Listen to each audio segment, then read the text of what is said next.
Okay. It's live. Thank you. So just wanted to say welcome to everyone to our Communications Committee meeting for South Nation Conservation on September 9th, 2020 at 2 o'clock. Before we get started, I wanted to share a few general reminders about meeting etiquette and give you a rundown on how the meeting is going to run today. And once I'm done with these housekeeping items, I'll pass the meeting over to Chair Taylor to share some remarks and move us through the meeting. For those watching on YouTube, welcome. Public meeting details, including times, locations, links, and resources, including the report packages for our Before meeting, we get started, I wanted can always to share be found a few general at our reminders website about at meeting etiquette nation.on.ca. and give you a rundown on. I think what's happening there is someone's playing the live stream on YouTube at the same time as. I paused to see if we could correct that. If someone has their YouTube account open, can you turn it off and mute yourself as well, just to be sure we don't get any feedback?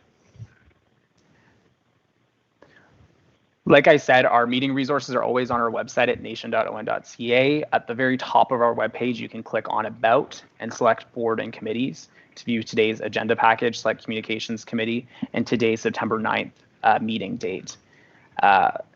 For our committee members and participants, welcome. Thanks for joining us today for our committee meeting. Please remember our general housekeeping rules for a virtual meeting etiquette. Please make sure to have yourself muted when you're not speaking and to unmute yourself when you're called upon to speak. If you want to participate in discussions or ask questions, feel free to use that hand feature in the Microsoft Teams app to let us know that you'd like to say something, or physically wave, or as usual, just leave a comment so we can call upon you. I'll do my best to point out any comments and questions to the chair so that we can direct your questions appropriately.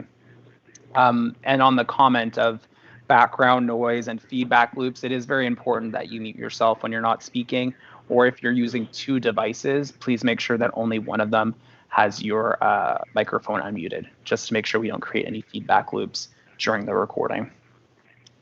As mentioned, this is recorded and broadcasted and will be available on our YouTube page after the event, or after the meeting rather. And if it's okay with Chair Taylor, I will pass the meeting over to her to share some opening remarks. I did notice she just had some connectivity issues and popped out of the meeting, and hopefully she'll be back in a second.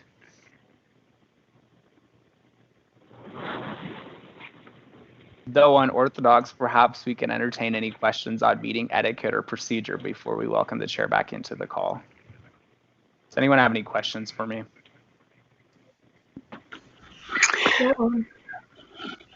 John. Yeah, go ahead, Marie. Could you speak up a little bit? I'm not hearing you very clearly. You sound far off. Sure, I'll try and speak up. Is anyone else having that issue? Thank you. I was fine. Bill was fine. And you might want to mention when we're dealing with motions that it'll be any opposed as looking for hands and stuff. Sure, I'll explain etiquette while we wait for the chair to return. As per our last meeting, what we will be doing is we'll be looking for a mover and a seconder on each report. You'll see the resolution appear on your screen. The chair or myself will call for a mover and seconder before we can discuss the motion. Once that's done, staff or the committee member who's presenting will speak to the motion, we'll have debate, we'll have questions, and then what we'll be doing is we'll be looking for movers against to report, and the chair will facilitate recording the results. In terms of the committee package, and I'm just going to keep going while I wait for Peggy to return to the call. In terms of the committee package, we do have an agenda item that's a little bit unusual, that's different than normal. Our community environmental grants are usually debated individually or collectively during these meetings. What we've done this meeting to help give you some extra information on the different grants that we're going to be discussing today is staff have prepared PowerPoint presentation, which gives you some photos and a snapshot on each of those individual applications. So when we get to that section on the end of the report, what we'll do is we'll look for a mover and seconder for the report, and we'll have staff walk us through each individual project so that you can understand what's being proposed and submitted by our community groups. That way, before voting and discussing, we can have a better idea of what we're looking at. Obviously, inside the package, you'll see a letter from each individual community group that we can review, and any questions you have can be directed right to staff. We will be dealing with the applications individually or as a group. When you said one motion, you threw me.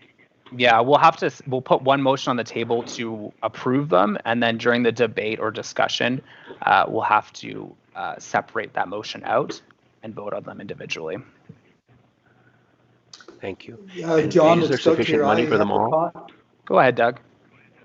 I have a conflict on the Greater Community Association, so I would like to state that now. And when we vote on them, I can't vote on that one, but can I vote on the others?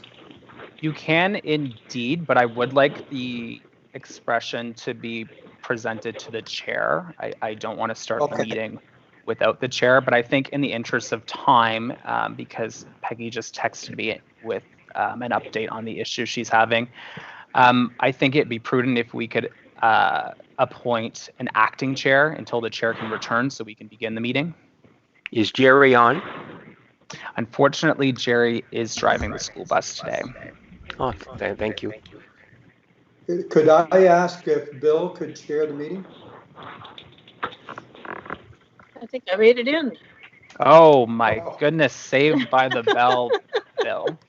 Peggy Taylor has returned. So what we've done, Peggy, is we walked through a bit of meeting etiquette and talked briefly about our community environmental grants update at the end. And with that, we'd like to turn it back over to you to start the meeting off and move forward with the agenda. Okay, my apologies for that. I don't know what happened. I got sent into the void.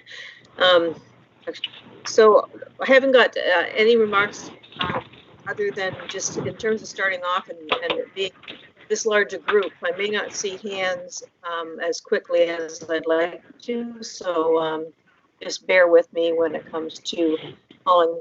Okay. If we can move to approval of the Communications Committee agenda. Oh, and welcome to everybody here as well. Sorry, my apologies there.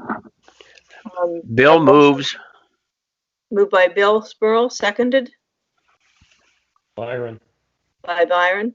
And you? And Chair Taylor, if staff can suggest an amendment to the agenda, we do have a supplemental agenda that was circulated, which. Okay, that's right. It came in the other day. And so we would like to, if the committee is willing to move that agenda item up to the approval of the community environmental grant so that all the grants can be discussed together. Okay, is everyone all right with that? Anyone opposed to moving the supplemental agenda up to item number 4? Is it 4? Sorry. Up to What item number is that? 6H. 6. So moving 7 up to 6H. Okay. Are the movers and seconders okay with that? Absolutely. Okay. Yep. All in favor? Anyone opposed? Not hearing anyone opposed, so we will do that. That has been approved. Do we have any declarations of conflict of interest with respect to this agenda? Yes, Madam Chairman, it's Murray Inch. Okay. For the agenda item on community grants, the application from the Chesterville Historical Society, I'm a director there and won't vote on that, though I can support all the others. Okay, thank you, Murray. Will he need a form, John? Will he get the declaration form sent to him, or is that just? No, we'll record this in the minutes.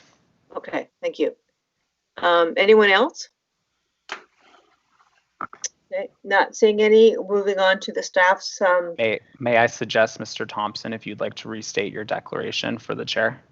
Oh, did I miss? Okay, yes, Sorry. I have, Madam Chair, I have a conflict.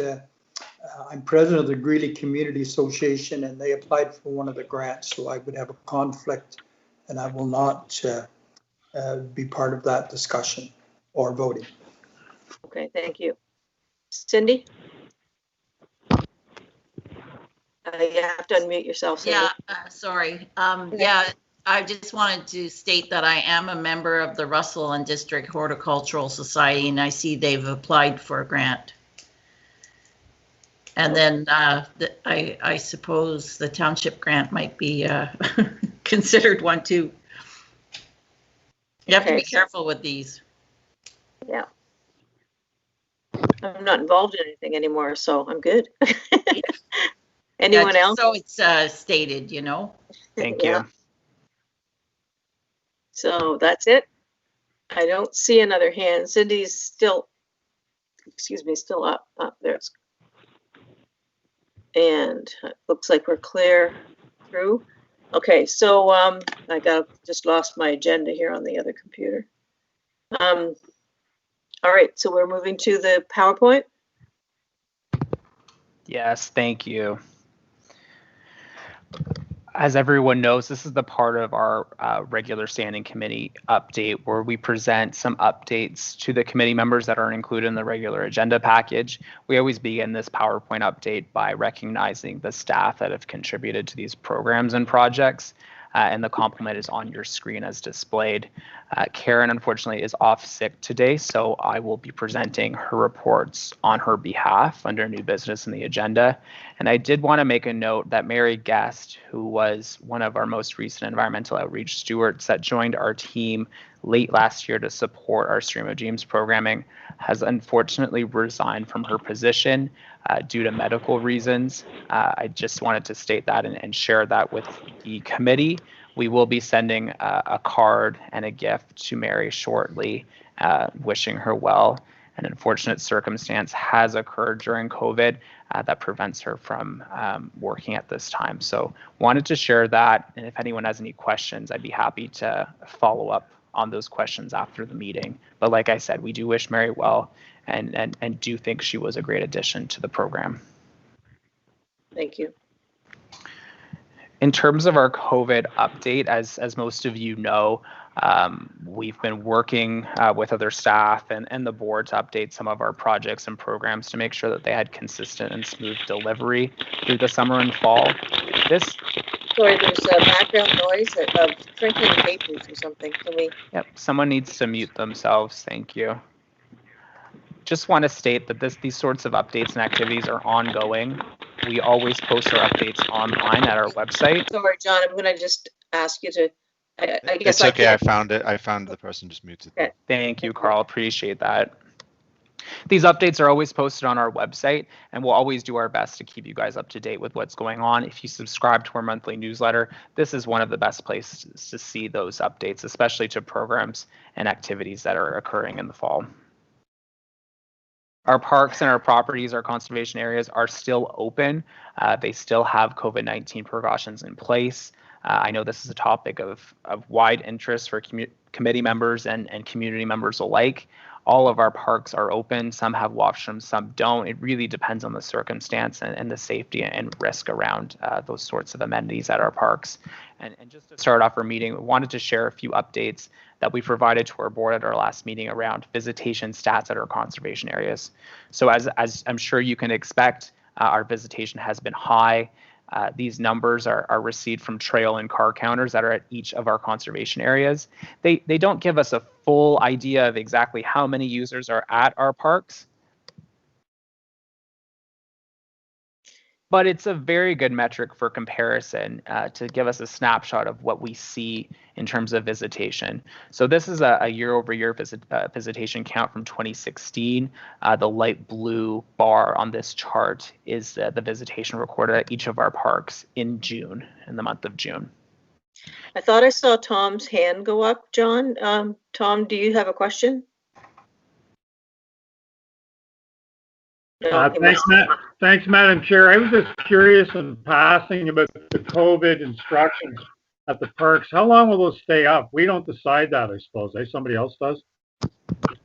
Yeah, good question, Tom. We're always going to defer to the Eastern Ontario Health Unit for, risk adverse measures, and messaging and signage is one of those things. At this point, those signs will be up until October. The ones that are up at the parks now, these ones here, were replaced probably near the end of July, just as messaging and instructions changed in terms of public health guidance. These signs will stay up through to closure at the end of October, and we'll be looking towards updates, whether they be more permanent signs or different sorts of amenities for spring next year, and we'll have to work in consultation with the health unit on those. Thank you. And I'll just pop in, just for comparison, the July visitation stats as well. This is a great metric too, because it does show, relatively how many users we're seeing in a month at each of our different conservation areas, because we do need to direct. I see Charles's hand. Well, I really hope, Karen, you figured out your phone connectivity. And maybe I'll just move to the next slide and we can take Charles's question. I think Charles has a question for you. Yeah, go ahead, Charles. Yeah, just one question. Do you have those broken down by day of the week? Why I'm asking is previously we may have seen a lot of use on weekends when children and parents together were able to go out. But have we seen a higher use during the weekday when we now may have more parents and children available on other days of the week from before? Mm-hmm. Yeah, that's a great question. It's something we took really seriously at the beginning of COVID back in March and April. We were really seriously looking at, when were those big pinpoints in visitation? Were people still bottlenecking on weekends, or did we see, our visitors spread out through the week? And it's difficult to measure with our trail counters unless we actually check them every day, but we are able to get that data from our car counters, which does paint that picture that you're describing. We noticed this especially earlier on, in April and May, where we were seeing big visitor counts during the week, as opposed to, when we would expect them normally on a Friday, Saturday, Sunday. So we did see, especially in the car counter data, a better distribution of use, which made us feel more comfortable about capacity and crowding issues at our park early on. So yeah, that's part of the data that we look at to help inform our decisions. But again, a great graphic to show, relatively how many people are visiting our parks, how it's increased, and how we're managing that in terms of staff and dollar resources, especially for next year. Okay, and I'll turn it over to Carly, if that's okay, to share a comment on her park inspections. Charles, you want to remove your hand just so I can see the next person? Thank you. Well, good afternoon, everyone. Due to COVID-19. I can't hear Carly. Carly, you're going to want to speak up. Sorry. Is that better? Yes, can you hear me now? You. Okay, sorry about that. So due to COVID-19, a lot of the planned tasks that I had, such as fish camps and Stream of Dreams, they were all canceled. But however, that made me available for other tasks, which included weekly park check-ins, and then assisting with other park maintenance, which also Kelsey was able to assist with. While I was out, I was also able to snap some pictures, and we could use those for our social medias. And it was just a great change of pace. It was wonderful to see what's happening in other departments, and happy to lend a hand. Carly. Just I know we spoke about garbage cans in the parks the last time we talked. I can't recall whether the consensus was to try and put them in, or whether it was to put signage up reminding people to take it home and throw out what they bring in. Yeah, great question, Peggy. I mean, a bit of both, to be honest. Since our last meeting, we did put additional garbage cans at several sites, specifically Jessop's Falls. Even though that area already had 3 garbage cans, where other sites had 1, it was just a site that was really difficult to manage for garbage. So I believe we're up to 5 or 6 garbage cans at this site now. as opposed to a location like Two Creeks, which we've talked about in the past as being a place where people are expected to bring their garbage with them, as a place that we're going to look to adding garbage cans in the future. So it's a bit of both. There's still going to be some sites where it will be difficult to manage and collect garbage, but definitely because of the use and the circumstances, we've added garbage cans at most of our parks. Okay, I see Tim's hand up. Tim? Hi, my question is around some of our other that we manage, like Nokomis Park, and I know we have some trails in South Glengarry, I believe. Anyway, I was just wondering, is there any value to collecting metrics for those parks as well, which I expect are also very busy? Yeah, excellent question. The South Glengarry site he's talking about is the Summerstown Forest that we manage on behalf of SD&G. So there are a number of improvements that have been in the works at that site for some time. You'll recall new entrances and stuff that were put in recent years. It is a site that I think we're going to approach the counties and to see if those sorts of stats are useful. There's obviously a cost to that monitoring, but it's something we're going to incorporate into our discussions. Nokomis, we do manage on behalf of Russell and the United Counties of Prescott-Russell, but we do have collection data from those sites. And as you can expect, it really does help inform how often we need to visit the site, what that level of resource, allocation is required. Okay. Thanks, Tim. Thank you, Tim. And I think to close off our conservation area update, and perhaps Cindy, your question can be after this slide. Just wanted to make a note that, especially Carly and Kelsey, they've been a great help this summer in getting out and helping us complete some of our work activities at the park. Increased use has certainly turned into, increased demand from our visitors. There's been lots of comments and questions about trail upgrades, trail issues, vandalism, and the sort. So responding to those concerns has been a top priority for us this year, as we recognize how important our conservation areas are for our visitors and our people. One of the issues that we had at the beginning of the year was in Robert Graham Conservation Area, and this had to do with the trail being washed out and degraded in several sections. Just wanted to report that this is one of the example activities that our staff, specifically the property team, has been out trying to work to upgrade this site. Something like this does require a lot of staffing resources, just to install 3 culverts and restore the trail here, which was recently completed a few weeks ago, takes several weeks of a full complement of a team working. And the staff did an incredible job getting this trail up to par. And of course, we're working on different funding applications for our property team to bring about additional upgrades in 2021. So this is a great site. It's a great forest, and we definitely want to do our part to upgrade that trail and make it safe and useful for our visitors. Cindy, May I make an additional comment? Bill, so I think Cindy was first and then Bill. If Cindy still has. Yeah, I'm here. No, I just wanted to mention that, as you know, I'm a forestry steward, and I've been checking on Burton and Tweed regularly, but I'd be happy to also do a walk through Nokomis because it's nice and close too, and I could just, be another pair of eyes and go through, and if I see anything, I can report it. So if you need that, just let me know. Thanks, Cindy. Appreciate that. We'll reach out. And of course, if you guys, any of you at any time see something amiss or want to make a suggestion, whether it's an improvement or a restoration, just let us know. We're happy to see what we could do to improve our parks. Bill, go ahead. Thanks very much. I want to add to what John said about thanks to the staff.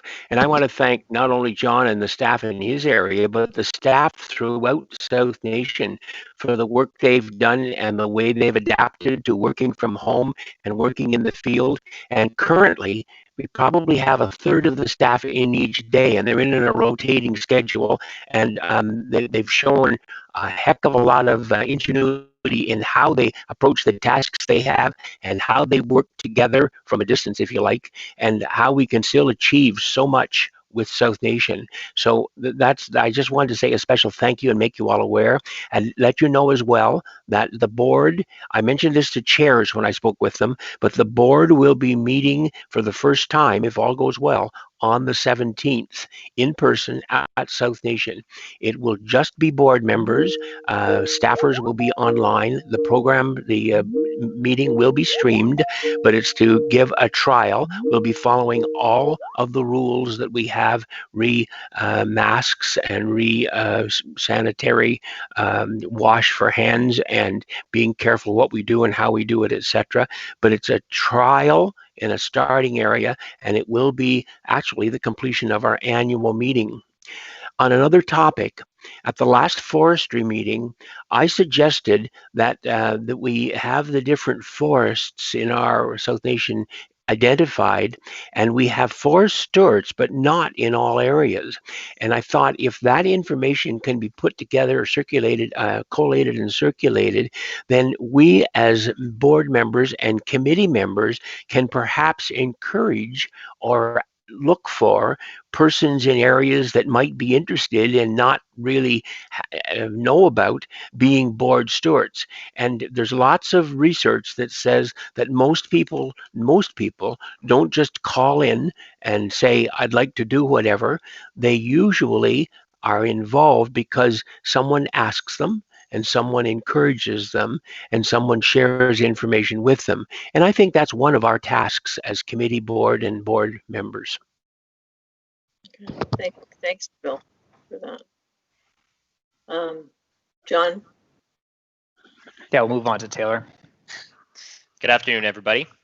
So recently, several reports have been made to the Ontario Spills Action Centre of potential blue-green algae in the South Nation River and other local rivers and lakes, including Lac George in Plantagenet.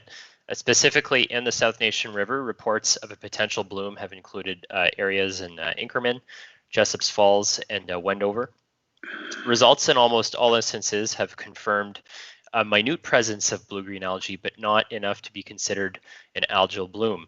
That is, toxin levels recorded below the maximum allowable concentration for total microsistence. The next slide, please.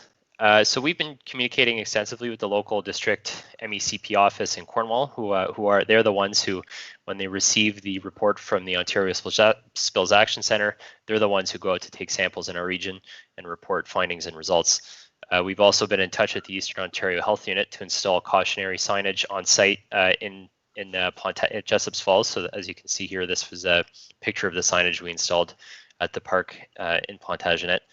And they have actually issued a press release last Friday warning people of potential blue-green algae in the region and some of the risks associated with that to public health. We've been running targeted social media campaigns notifying local residents of blue-green algae reports, specifically in their areas, echoing those risks to public safety that the Eastern Ontario Health Unit has put out, and also really reminding people to report their findings or their sightings rather to the Ontario Spills Action Centre. As you know, we do not take water quality samples and test for blue-green algae. These sorts of reports and sightings have to be made to the Ontario Spills Action Centre. As maybe some of you know, blooms, these blue-green algae blooms most commonly occur in late summer and early fall. They do thrive in areas where water is more shallow, slow-moving, and warm. So, due to recent drought conditions, that's certainly a contributing factor. And water can also be rich in nutrients from nearby runoff, including phosphorus and nitrogen. So when you combine all those things together, it is prime for an algae bloom. But luckily, so far, there has not been any blooms in the area, but a minute presence of those toxins for sure. Have any questions? Yeah, I see a hand raised Murray, by go Tom ahead. and Murray. Oh, I'm sorry. I saw Murray's first, and now I see Tom's. Was Tom's first? I think somebody's muted there. So, Hello? okay, go ahead, Murray. Taylor, can you tell us where in the Inkerman area the algae was observed? Yes, Murray. In Inkerman, it was a residential complaint. A gentleman on Cameron Road, I believe perhaps nearby 14 Cameron Road, made the complaint to the Ontario Spills Action Centre. I've just been notified this morning by the district office that the results were returned yesterday for that location, and it indicated no blue-green algae bloom. But as I mentioned, it did indicate some very minute presence of blue-green algae in that water. It's not enough to be considered too much of a public health risk, but we are sharing that messaging online provided by the Eastern Ontario Health Unit, reminding people to be cautious around blue-green algae, what they need to look for if they spot it, and to report those findings or sightings to the Ontario Spills Action Centre. Thank you. Go ahead, Tom. Taylor, John, can you remind us what the hazard is once again of green algae? Like, what is the problem with the stuff? Yeah, absolutely. So blue-green algae, they can produce toxins that are harmful to humans and animals. These toxins can sort of irritate the skin if they're ingested, diarrhea and vomiting, and also some serious hazards from long-term exposure. So really, the messaging here is if there is a blue-green algae bloom, certainly do not use the water for any drinking or food preparation or swimming, recreational use. Don't allow your children or pets or livestock in the water. Make sure to wash your skin with soap and water to remove the algae if you do come in contact. So really just, being smart around the water and not, to go swimming in the algae. Don't cook food with the algae, don't drink the algae, so on and so forth, because it can be toxic in certain doses. But if you stay away from it, it can't hurt you. That's right. I think it also can affect pets. Mm-hmm. Correct. Absolutely. It's the same risks to animals as it is for humans. And if there's blue-green algae in the water, we don't recommend you also let your dog go in the near that water as well, or any pet for that matter. Okay. Taylor, I guess you're on OPG. Yeah. Thank you, Madam Chair. So as some of you may know, we do have an extensive partnership with Ontario Power Generation to restore habitat across the watershed in several properties throughout our jurisdiction to help protect and restore local biodiversity. A lot of those projects, or some of those projects, I should say, have been at the Larose Forest.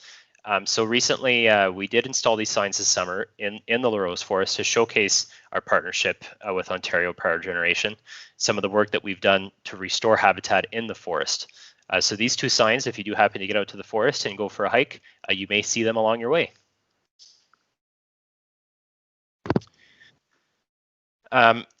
So last year, SNC received federal funding support from the Eco Action Community Program to provide boots on the ground riparian tree planting demonstration sites in Eastern Ontario. You may remember this project because with this funding, we restored several kilometers of shoreline by planting over 3,000 edible native trees and shrubs in partnership with local landowners, secondary schools, and First Nations. It was a really unique project because it demonstrates alternative methods to providing tree and grass buffers along drains with, I suppose you could say, additional edible incentives for property owners as the edible trees, shrubs and grasses can be harvested by the property owner and for food, or grasses can be sold, so on and so forth. So it was really great. Last year we welcomed Ontario Power Generation to our watershed from their corporate office in Toronto. We did show them some of our partnership projects in the region for them to take footage and compile a video for their video series called The Power of Nature. They did sit on that footage for several months, but they have just released the video that from the footage they took last year. They just released the video last week, so here it is. And I'll let the video do the rest of the talking. It's a place rich in stunning beauty and vibrant landscapes. At Ontario Power Generation, we do more than just generate power. We believe we all have a role to play in preserving nature for future generations. These are our stories of how we are working to help protect and nurture Ontario's biodiversity. Welcome to the Power of Nature. Hi, Chris Craig, Senior Forest Technician with South Nation Conservation. We're located today in St. Isidore on Mark Bercier's farm. We're just sort of to the northeast of the St. Isidore. We're standing on the Eco Action Buffer site where we are doing riparian buffers on both sides of the municipal drain. So what we've done is we call it the edible buffer. So we're planting tree species, shrub species, different edible plants, all in a mix along a 5-meter buffer strip of the water course. So where each tree was planted, we had to add what was called mycorrhizal. It's a fungal bacteria that lives in the soil, and it actually helps the roots to communicate with each other. So each plant uses different stuff at different times of the year. So it tells the plant where it is, who's producing more of it, how to get the root systems there, and what it does is it builds that ecosystem faster. We tried to pick the different species that we would have utilized before Europeans came. In the past, traditional foods, when we couldn't find a traditional food somewhere on our routes that we normally travel, we would actually take them and we would bring them from one location to the next. A good example are the nut trees. Most people don't realize that nuts are waterborne. So what that means is they transport themselves by water and they get stratified in the ice in the wintertime, and then in the springtime they're ready to sprout right on the banks. So wherever they get lodged, they'll start to grow and they'll start producing food, so that as we come through there in later dates, that food source will be there ready for us, so that we're not looking for it, we're not having to hunt for it, we know where it is because we put it there. And there's evidence of this all across North America as we go. As we're looking at climate change, like that, this is what these projects are about, is the climate change and trying to do something more to help slow that down by putting the trees out there and the plants, everything to capture carbon and create oxygen. It's the same thing what we did. We realized we weren't looking at it as the oxygen and the carbon, but we were looking at it as a food source. So we would migrate those plants. We would bring them. And that's how they got there. And that's what we're doing here in this project. OPG is really, really open to us doing more traditional knowledge stuff and bringing that into the partnerships. It's a great opportunity. It's beneficial for all of us, and it shows how we can work together, whether it be First Nations or conservation authorities or private landowners, private farmers. It's great. It just shows how we can work together, and that's the goal. To learn more about our commitment to biodiversity, visit opg.com/biodiversity and make sure to subscribe to our YouTube channel.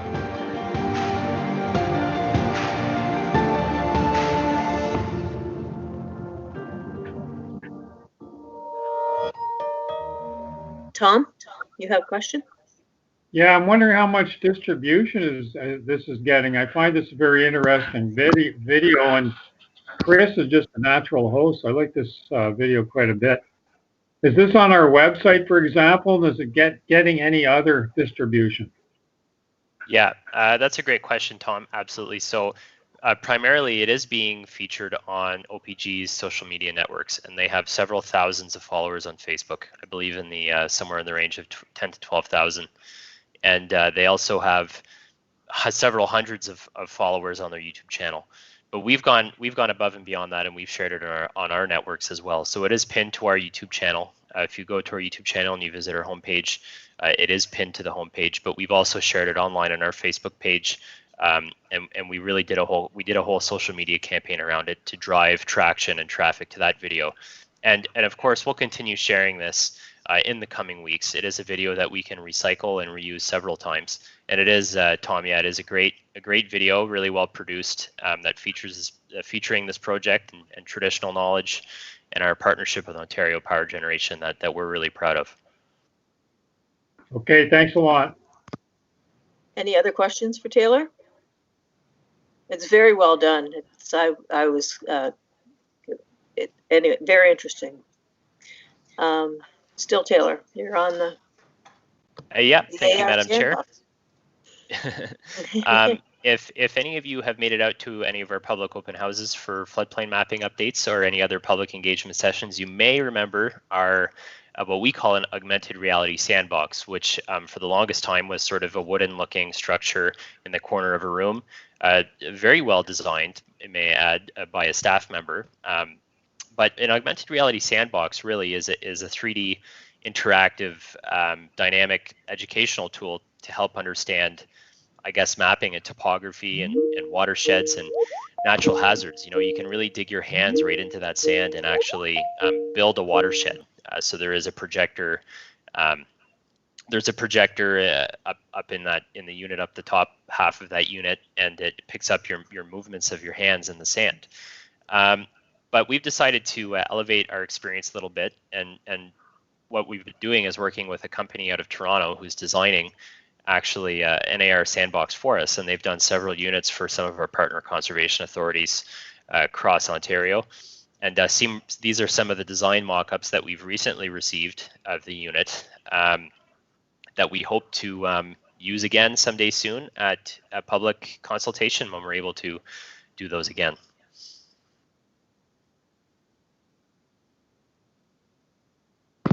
So last month, Carly, sorry about that. Last month, we had planted a red maple tree in memory of a local resident. A few of the family members were on site as we planted the tree, of course, maintaining social distancing between the staff and the family members as well. As with our donation protocol, we did also print a plaque that is mounted at the gazebo, and the family plans to host a larger get-together in celebration of life at a later date once COVID restrictions are lifted. Great. Thank you, Carly, and thank you, Taylor, earlier. I see a question from Cindy. Oh, yes, thank you. Go ahead, Cindy. Yeah, did the family not want you to identify this person? Because my question was, has Floyd ever received a tree in Mcintosh Park, which is, his park kind of thing? Mm-hmm. So is that something that can't be shared, or who Perhaps the tree I can take that question, Carly. Yes, absolutely. Kelsey, if you want to share the donor family name, feel free to jump in. But Cindy, on the comment around Floyd Dingwall, obviously we did plan to host a bit of a celebration and dedication this year in light of his passing last year. I mean, certainly we wanted to host a little bit of a bigger thank you and a dedication to the family for all of Floyd's longstanding hard work at the park. And we just didn't think it was the right fit to do that during COVID. And we're hoping that, restrictions would ease and it would make a little more sense. I think we're closer to that target, but we're not sure from a staff perspective if it's the right thing to do this fall. And for that reason, we were chatting a few weeks ago around, setting up that dedication, that being a rock, a bench, a tree, and planning for an event next year, because we do want to do something additional for Floyd. And I think most members on this committee would agree with that. And it just wasn't the right time with COVID. Okay, thank you. Can I add that if any of you who know Mcintosh Park, they have a place there where people can pay and have a tree planted in memory of a relative, and there's a large number of relatives recognized in that park. And part of the reason for including this update in the slide deck, not only did Kelsey and Carly help plant the tree and organize the event, but we do have a report on the agenda discussing those donation approval limits. So we wanted to give you an example within the slide deck. Okay, thank you. Kelsey, did you want to share the name of the family? This red maple was planted for Jessie Outerkirk, who lived in Berwick by her family. Thank you, Kelsey. Okay, Carly? So we were able to plant over 400 native trees and shrubs along the roadways in SDNG. More specifically, they were planted this year in North Dundas and North Stormont. Typically, we do tend to plant in the fall, but with the change in everything that's going on with COVID, we figured it was easier to plant now, and then that allows Cheyenne to host more residents, or visit with more residents. And so this year we are also ensuring that the trees and shrubs are growing well. We are doing weekly waterings and just maintaining their proper health. Thanks, Carly. And we wanted to share that update because it does identify or give you an example of some of those COVID-19, activities we needed to adjust. This is an activity that we prioritized earlier in the year so we could focus on what we believe would be a really good campaign and initiative this fall to try and get more trees in the ground. And I'll leave it to Kelsey to explain more. Yeah, hi everyone. So for 2021, we are aiming to plant our record number of trees ever, which is hopefully going to be over 200,000 trees throughout our jurisdiction. We already have 115,000 trees reserved for the spring. So we're going into next year looking pretty good already. So year after year, we have more and more interest in each of our tree planting programs, from the over-the-counter tree program to the Woodlaw Advisory Service to our 50 million tree program as well, with over 160,000 trees planted in 2020. So with more of a concern with the local forest cover, residents have been reaching out to see how they can best assist with improving forest cover and programs that best suit them and their properties, whether it's ordering seedlings through us or using one of our programs. So I'd like to encourage each of our members that if you know anyone who is interested in planting trees or is property or has expressed interest, definitely let them know to reach out to us here, and we'll put them on the right track. Thanks, Kelsey. Okay. We received funding this year from Unsmoke Canada to host a litter cleanup event in Finley Creek this fall. But right now we are thinking of rescheduling that event until the spring to host a cleanup. We're still going to work with Public Health Ottawa to come up with a safe way to hold a cleanup in the spring with the restrictions that might still be in place. But we had talked about hosting a giveaway, a tree giveaway in both Finley Creek and the Osgood communities this fall, since we missed out on them in the spring. So we're going to work closely with Public Health Ottawa to see what we're able to do for them and get some shrubs out in the city of Ottawa. Okay. Good afternoon, everyone. So on September 23rd, the Eastern Ontario First Nations Working Group, along with our local partners, will be hosting a reconciliation and climate change planting event in Shanley, Ontario, at the Healing Place, which is a location at SNC 164. So this is a partnership between us, our First Nations partners, Plenty Canada, the Mohawks of Akwesasne, Algonquins of Pikwanagan, and the Shabbat First Nation, as well as OPG and Forest Ontario. We will be planting culturally significant trees to celebrate First Nations culture and offset carbon emissions. So this is going to be a limited attendance and participant list just due to current COVID-19 circumstances. Currently, it's reservations are being kept for our local politicians and certain dignitaries, but we will be broadcasting the event live on Facebook, and we'll also be doing some promotion around that. Thanks, Taylor. Okay, no questions. Keep going. So through municipal and county partnerships, SNC sustainably manages over 20,000 acres of community forests in Eastern Ontario for, of course, conservation and recreational use. Part of sustainable forest management involves removing less desirable trees from the landscape to be used for things like heating, construction, pulp and paper, or veneer. And we offer part of this work to local forestry professionals, to help contribute to the local economy. So sustainably managing a forest is critical to really its health and productivity, as you all know, and to the needs of the local economy and its industries. So we do have tenders, this year's tenders for both softwood and hardwood sales going up on our website within the next week. And we will be issuing a press release, doing some social media outreach, and sharing this video recently produced by the SCG counties to promote those upcoming tender opportunities for forest resources. Thanks, Taylor. All right. If you don't know already, but many of you do know, that over 8,500 acres of SNC-owned properties are accessible for hunting with permission.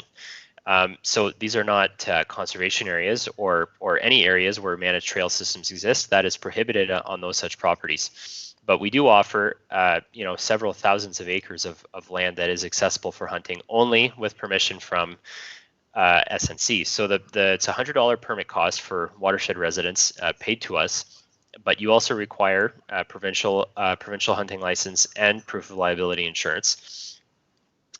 So we have issued a press release and have done some social media outreach promoting these opportunities on SNC lands, and also reminding people to be sure to wear high visibility clothing, and that goes for hunters and residents who may be exploring the outdoors or some of these forests during the hunting season. Thanks, Taylor. And I see a question from Byron and Tim. Go ahead, Byron, and then Tim. Yeah. Last year, being a forest steward, I was on one of our properties, and there were signs there by hunters to advising people to stay out because they were hunting. Have we put up signs that the land belongs to South Nation Conservation in most of the areas now? Yeah, excellent question, Byron.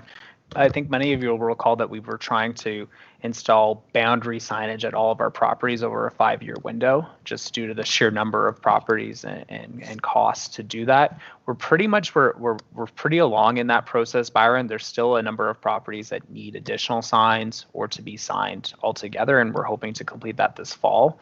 But if you ever see something like that, a handmade sign or a posted notice that is not from us, I mean, let us know right away and we'll go down and investigate and try and figure out what's going on. But all of our properties should have, wherever there's an access, a culvert, or a road corner, there should say a sign that says this property is owned and managed by South Nation Conservation, and it will say either one of two things. Hunting is permitted on this property with permission, or hunting is not permitted at all. So it will always say that it's owned and managed, and it will say either that hunting is permitted or hunting is not permitted. And some of those properties where it's not permitted would be where we've got trails, where we've got a heritage agreement, where we've got a conservation agreement that doesn't allow for hunting. So, or it's a provincially significant wetland, for example.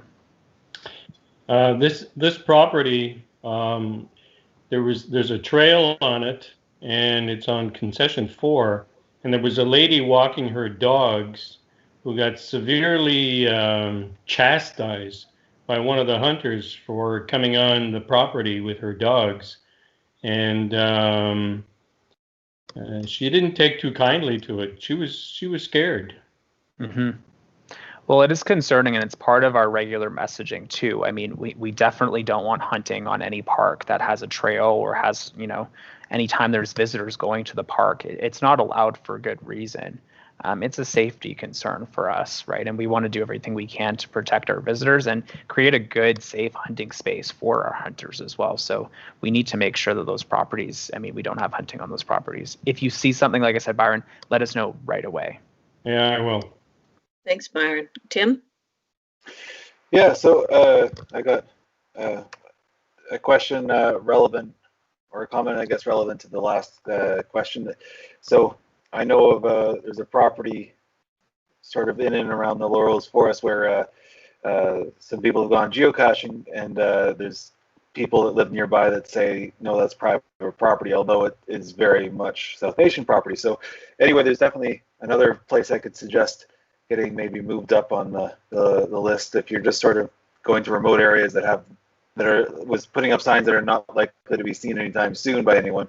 We might be able to benefit from some sites where the locals don't necessarily know the property boundaries and maybe think South Nation property is their property. So anyway, again, this case specifically isn't hunting related, although hunters may use that land as well.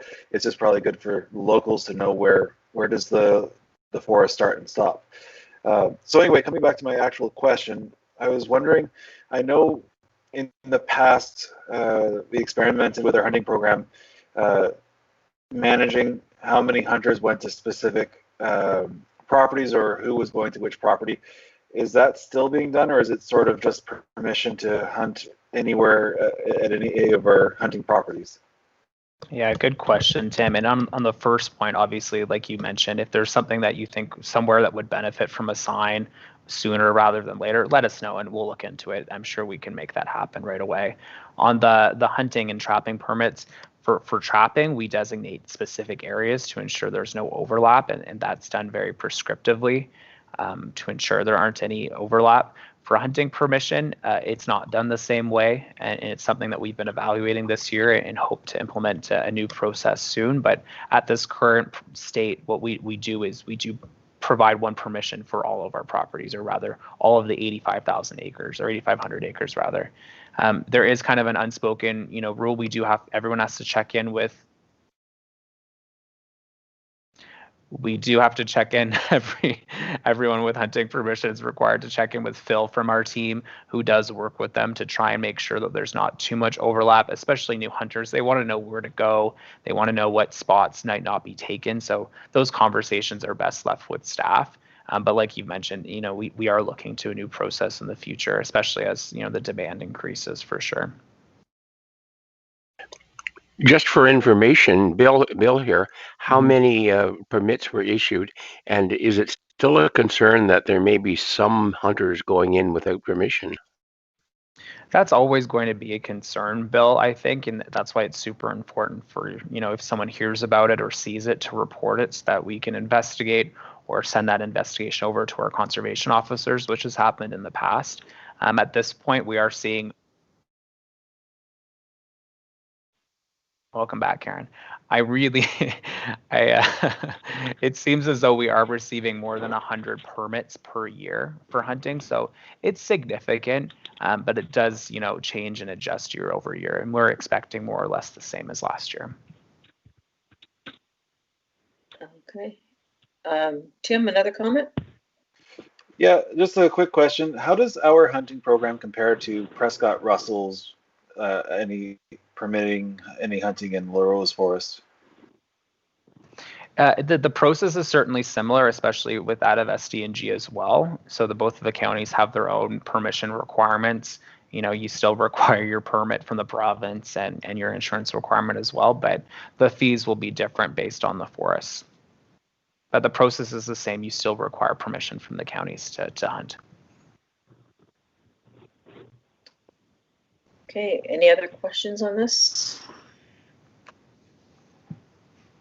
So we are is that the end of the Yes, PowerPoint? thank you. Okay, so we are at approval of the Communications Committee meetings of June 10th. Is there a recommendation? Do I have a mover of the members approve the Joint Standing Committee meeting minutes of June 10th, 2020 as submitted? Are there any errors? Doug Thompson, move. Okay, seconder? Okay, Jerry is Charles seconding. Armstrong. Sorry, I saw Jerry's hand up there, Charles. Thanks. So moved by Doug, seconded by Jerry. Anyone opposed? I take it all are in favor then. Seeing no real hands, but not hearing anyone opposed. Good to go. Okay, so that one is passed. Moving to new business. We'll start with the Stream of Dreams. Thank you, Madam Chair. And like I mentioned, I'll present this report on behalf of Karen, who couldn't be with us today. So the recommendation is that the Communications Committee approve the postponement of SNC's Fall 2020 Stream of Dreams programming and tentatively reschedule dates for Spring 2021. Further, that the committee directs staff to prepare a revised program delivery plan with enhanced health and safety measures for future programming delivery. Madam Chair, could we receive a mover and seconder before I speak to the report and we have debate on the motion? I can, I'm sorry about that. Recommendation is that the Communications Committee approve the postponement of South Nation's Fall 2020 Stream of Dreams programming and tentatively reschedule dates for Spring 2021.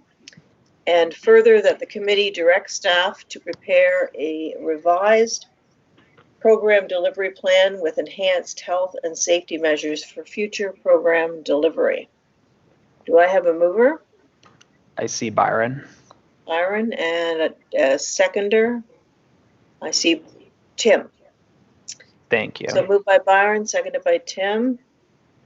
All in favor? Oh, before we vote, Madam Chair, if I can Oh, present right, the we have to do report. the whole Sorry. thing. Yes. my Thank goodness. you. And it is a short one, so I don't mind if we proceed with a vote right after. But we did want to obviously chat with you guys about our programming.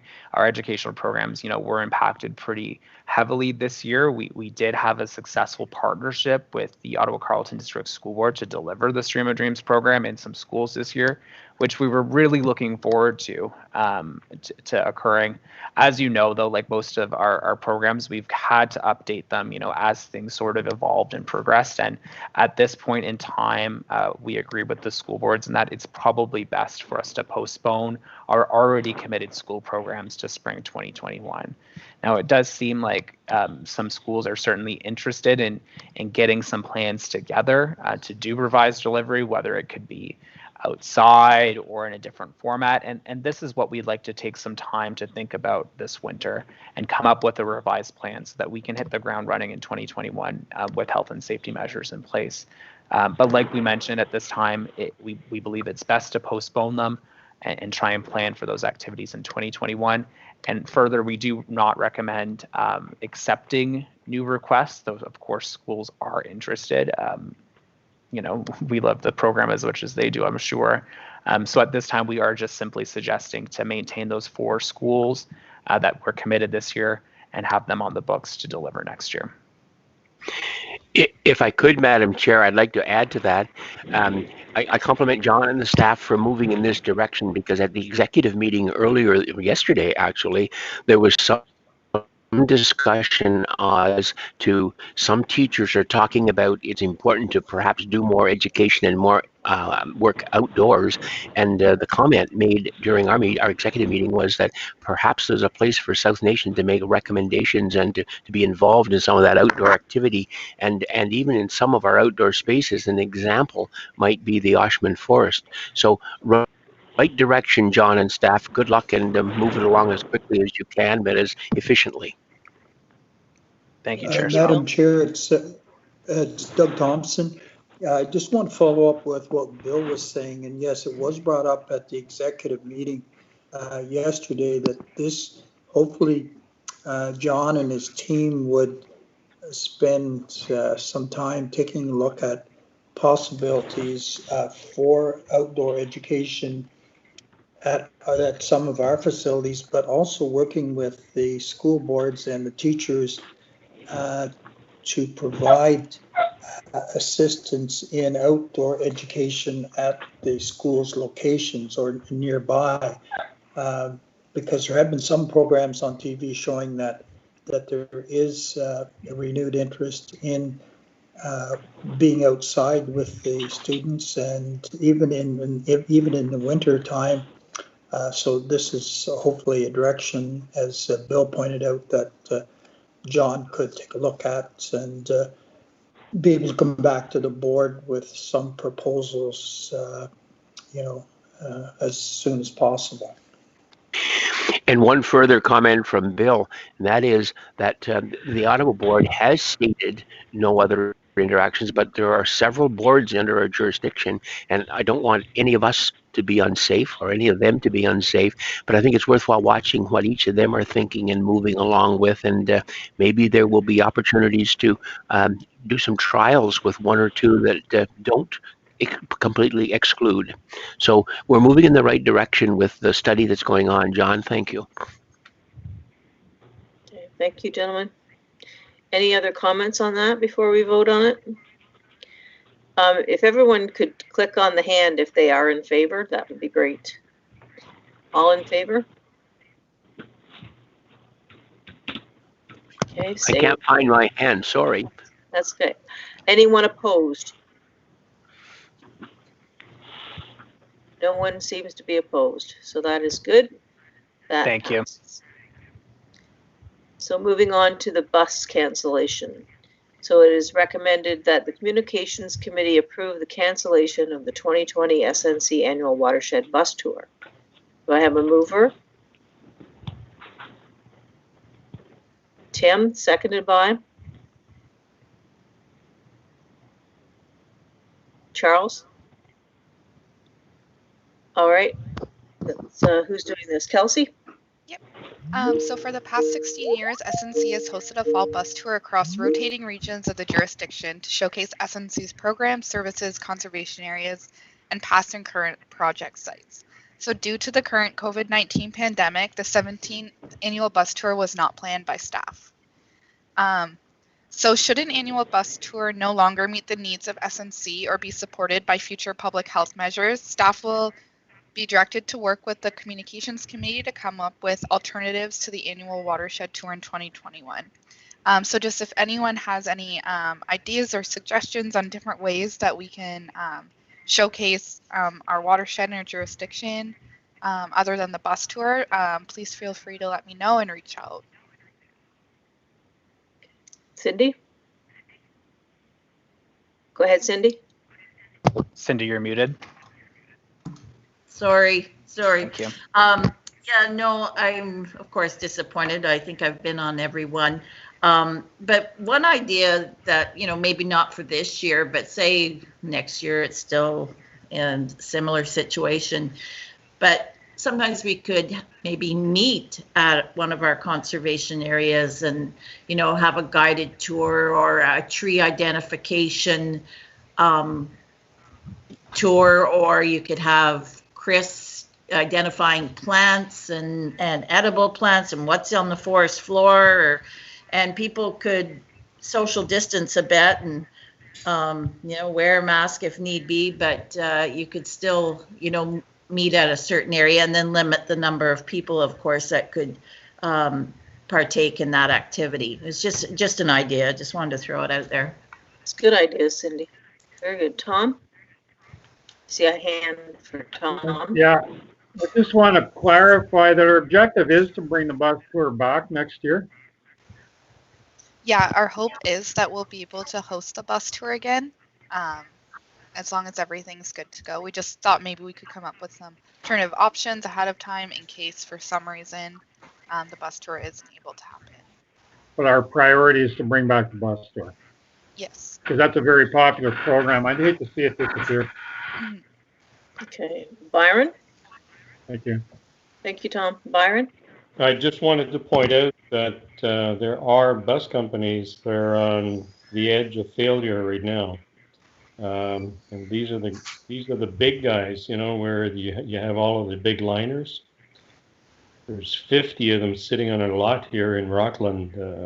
Companies have pretty dire straits. Mm-hmm. Yeah. Any other comments on this? So it looks like we'd all like to see it continue if we can, but for now we are looking at canceling it for 2020. So the motion's been read and moved and seconded. All in favor?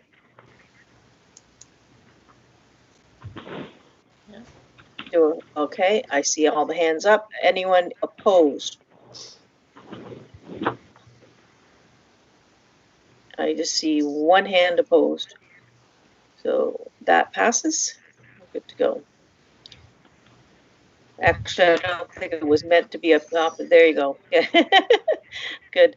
So we have that request for approval for the online art auction. So the recommendation is that the Communications Committee approve South Nation hosting an online fundraising art auction in fall 2020 to support community tree planting initiatives. Do I have a mover? Tom. Seconder, Charles. So moved by Tom, seconded by Charles, and who's reporting? Taylor. Thank you, Madam Chair. As discussed at the last meeting, due to the COVID-19 pandemic, our annual charity golf tournament, the Friends of SNC Golf Tournament, was unfortunately canceled. This tournament we discussed was important as it did fund, critical environmental education programs for some of our local youth and public conservation area accessibility features. So as directed by the committee at the previous meeting, staff have been exploring opportunities for safe fundraising events online and propose hosting an online art auction to raise funds for our tree planting programs. So we are proposing an Art for Trees online auction that would take place from October 9th to the 29th using a website called 32auctions.com, which is used by some of our local community partners, including the United Way in SDNG, to run their online auctions. We are currently soliciting donations of original paintings, drawings, sketches, or photographs of environmental themes or natural landscapes that can be donated by local watershed artists. This residents may also donate to SNC programs without bidding on an item if they wish. All funds raised will go towards community tree planting initiatives. As we talked about earlier, we are hoping to plant in the ballpark of 200,000 trees next year, and this fundraiser would really help with that. As if we could raise a few $1,000s, that could go a long way in planting trees. Donation receipts will be issued to artist donors and winning bidders, and staff will coordinate safe drop-off or pickup of artwork. And we are also exploring additional sponsorship opportunities from some of our community partners who may be interested in matching funds raised, etc. If we go to the next slide, these are just some of the paintings and photographs that we've had donated by local artists already. We are happy to say that we have had interest from about 10 artists who have confirmed that they would be willing to donate pieces of original artwork for this cause, which is extremely encouraging, and it's great to see the support of the community and our local artists to come behind this initiative. We have attached the submission guidelines and event poster for more information in your agenda package. The guidelines can be found on page 15. This is just a one-pager that we give to artists who may be interested in participating, just outlining sort of what we're doing, where the funds are going, how they can get involved. And it's been extremely effective in recruiting artists so far. Okay, do we have any questions for Taylor? One from Bill. Oh, go ahead, Bill. How will you decide what the paintings are worth to issue the tax receipt to the donor? Is it the price they put on it and that'll be a minimum bid? And it's easy for the people that pay how you decide that, but the other one may be more tricky. How would you propose to do it? Yeah, so when we do receive donations of artwork, we do need to ask the artists for what they would consider the piece to be fair market value. Now, we also need to do our work to make sure that the price is reasonable as well. So we'll be working together with the artists to determine what is fair market value for each piece, and that's how we will be issuing our tax receipts. And if I could just add as well, you know, Cindy's been really doing a lot of, really been helping us a lot with this initiative as well. And I would just like to give a moment to Cindy if she does have anything to add to this, or if she has any comments to update the committee, then please, Cindy, feel free. No, but thank you, Taylor. It's, I'm really excited about it. I love the poster. Whoever worked on the poster, I think you did an amazing job. And, you know, it's a collaboration of the group. And yeah, I'm scouring the area for looking for artists. So I'm really think it's going to be successful. I'm very happy about it. Okay, Byron and then Tom, or sorry, Tim and then Tom.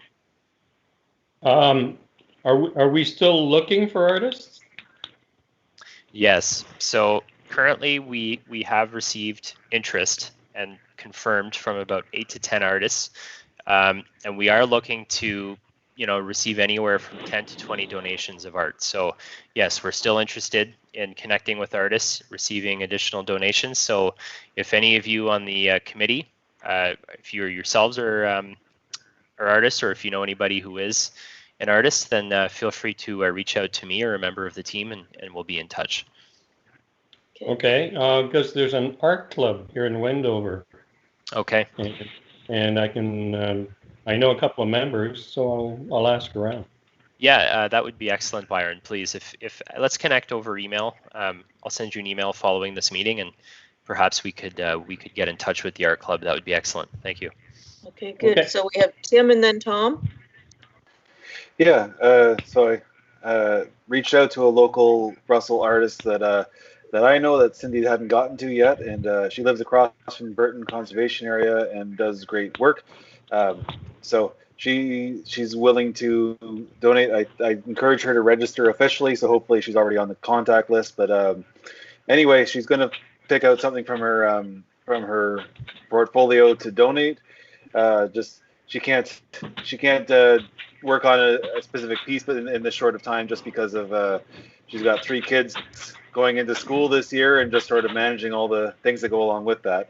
So anyway, I'm really excited, like Cindy, to see how this goes. And again, especially with the great community that we seem to be developing, I'm hoping that if this is successful, even if COVID goes away and we're able to do a fundraiser like the golf tournament in the future, it would be great to see this continue if we decide it's a success and it's a manageable with our staff time and limitations.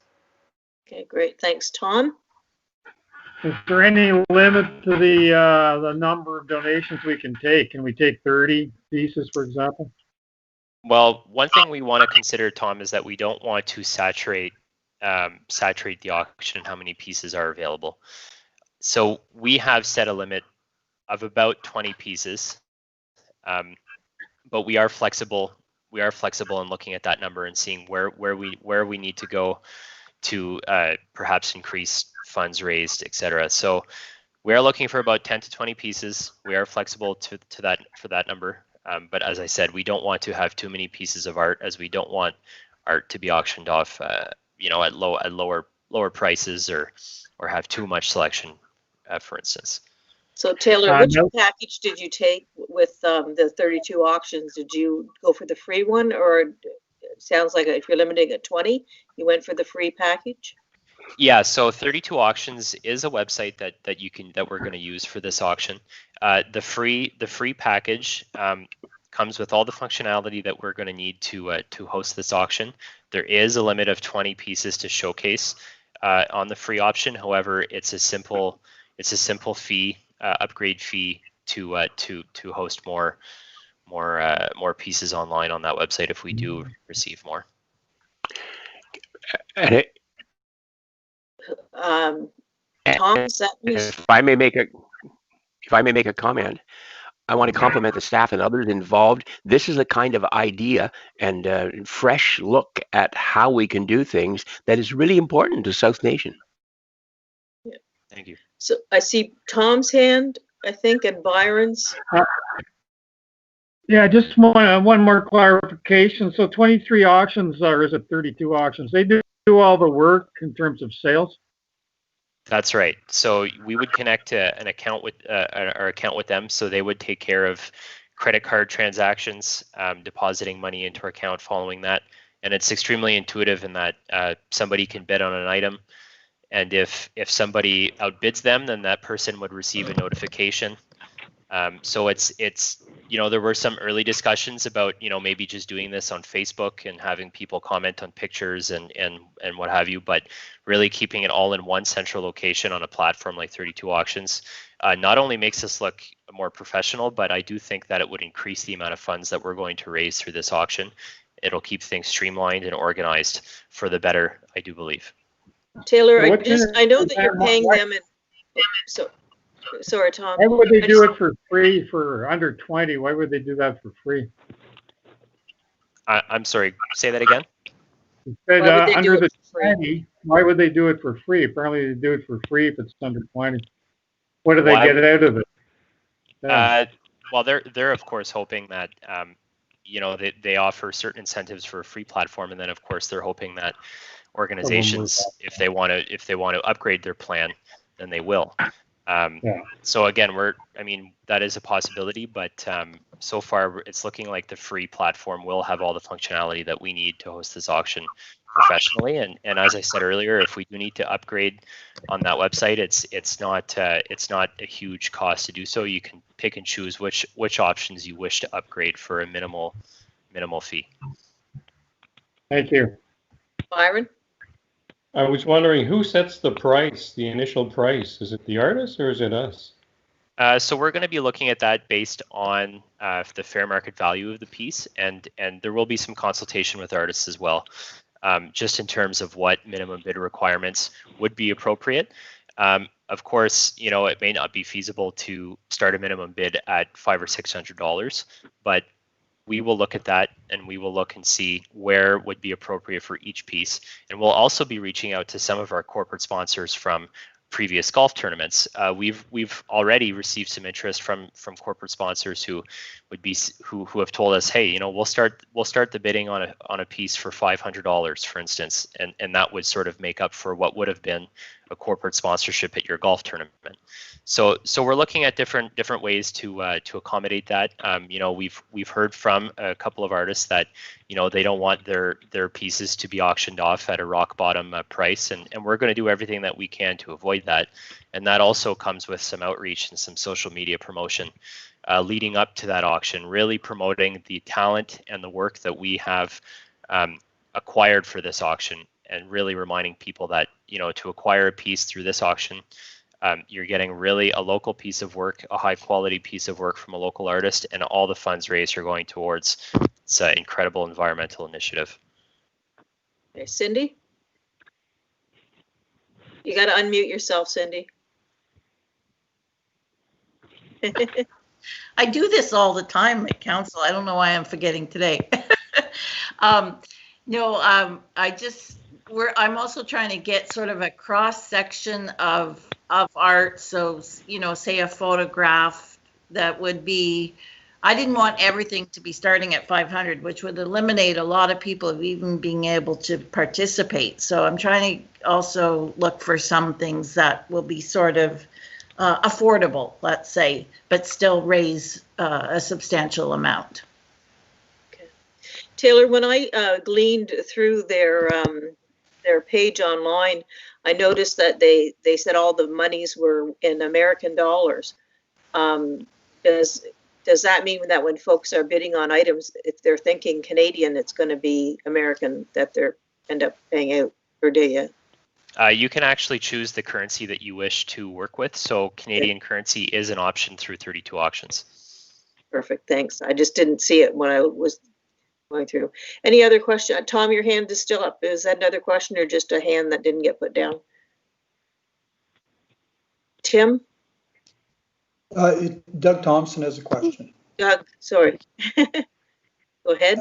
There are two things. One, I agree with Cindy. You have to be careful, and it's good that some of the sponsors of the golf tournament are interested in bidding in. Maybe you could set aside or divide it up because it wouldn't be fair to an individual to have to be competing against a corporate sponsor. So I think there should be some way of maybe having 5 that would be available for a corporate purchase or something. I don't know how you'd work it out, but I think you have to be fair. The other thing, just as a caution, and I've had experience with this before, when you are I think you're giving a tax receipt to the purchaser, to the painter, it might be of value to have someone, a neutral person, put a value on those because revenue or the CRA has been known to check those things out. So just to be on the safe side, it might be a value to have a neutral person work with you and the painter just to make sure that things are on the up and up in case there was ever any discussion about that. Of course, and there's some really good guidelines up by the CRA to help support our auction. We'll have to get a consistent third party to make sure that our fair market values are fairly appraised. Okay, any other comments, Cindy? And then Tim. Yeah, one thing I'd heard of that from a local person who's done this kind of thing before was they said they gave the receipt not for the item, but like to pay for their advertising kind of thing, that the auction or the item that they donated was part of advertising. And so I don't know how that works exactly, but that was something Connie Johnson had suggested, Taylor. Mm-hmm. There's going to be a few different tax benefits or opportunities for our donors to take advantage of the donation for sure. And we'll work with them to make sure they get the best bang for their buck. Okay, I think we're just sort of brainstorming here some of the things that we want to make sure that Taylor's thought about. Has anybody got any additional comments before we move on to bringing the motion back onto the screen here? Tim? Just a quick question. Is there any cost at all to working with the site, or do they take a percentage of funds raised? So 100% of what's donated goes back into our coffers?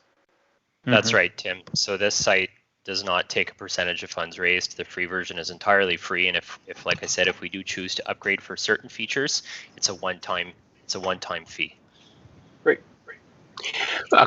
Another question on that topic, supplementary, if you like.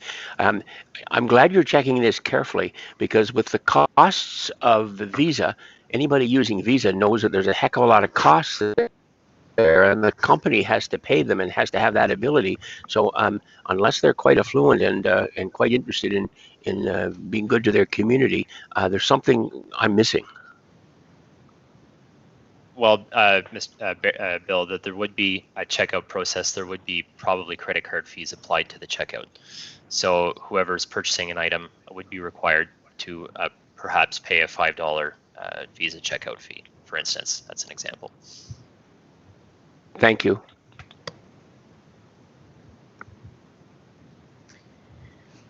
Okay, so the recommendation has been moved and seconded. Do we see hands in favor? Great, I'm seeing a lot of hands going up. And now do we see any hands opposed? One. But that one was in favor too, so I think it's okay. Hands opposed? 0. Okay, so we have passed that. The Communications Committee can move on to what's next here.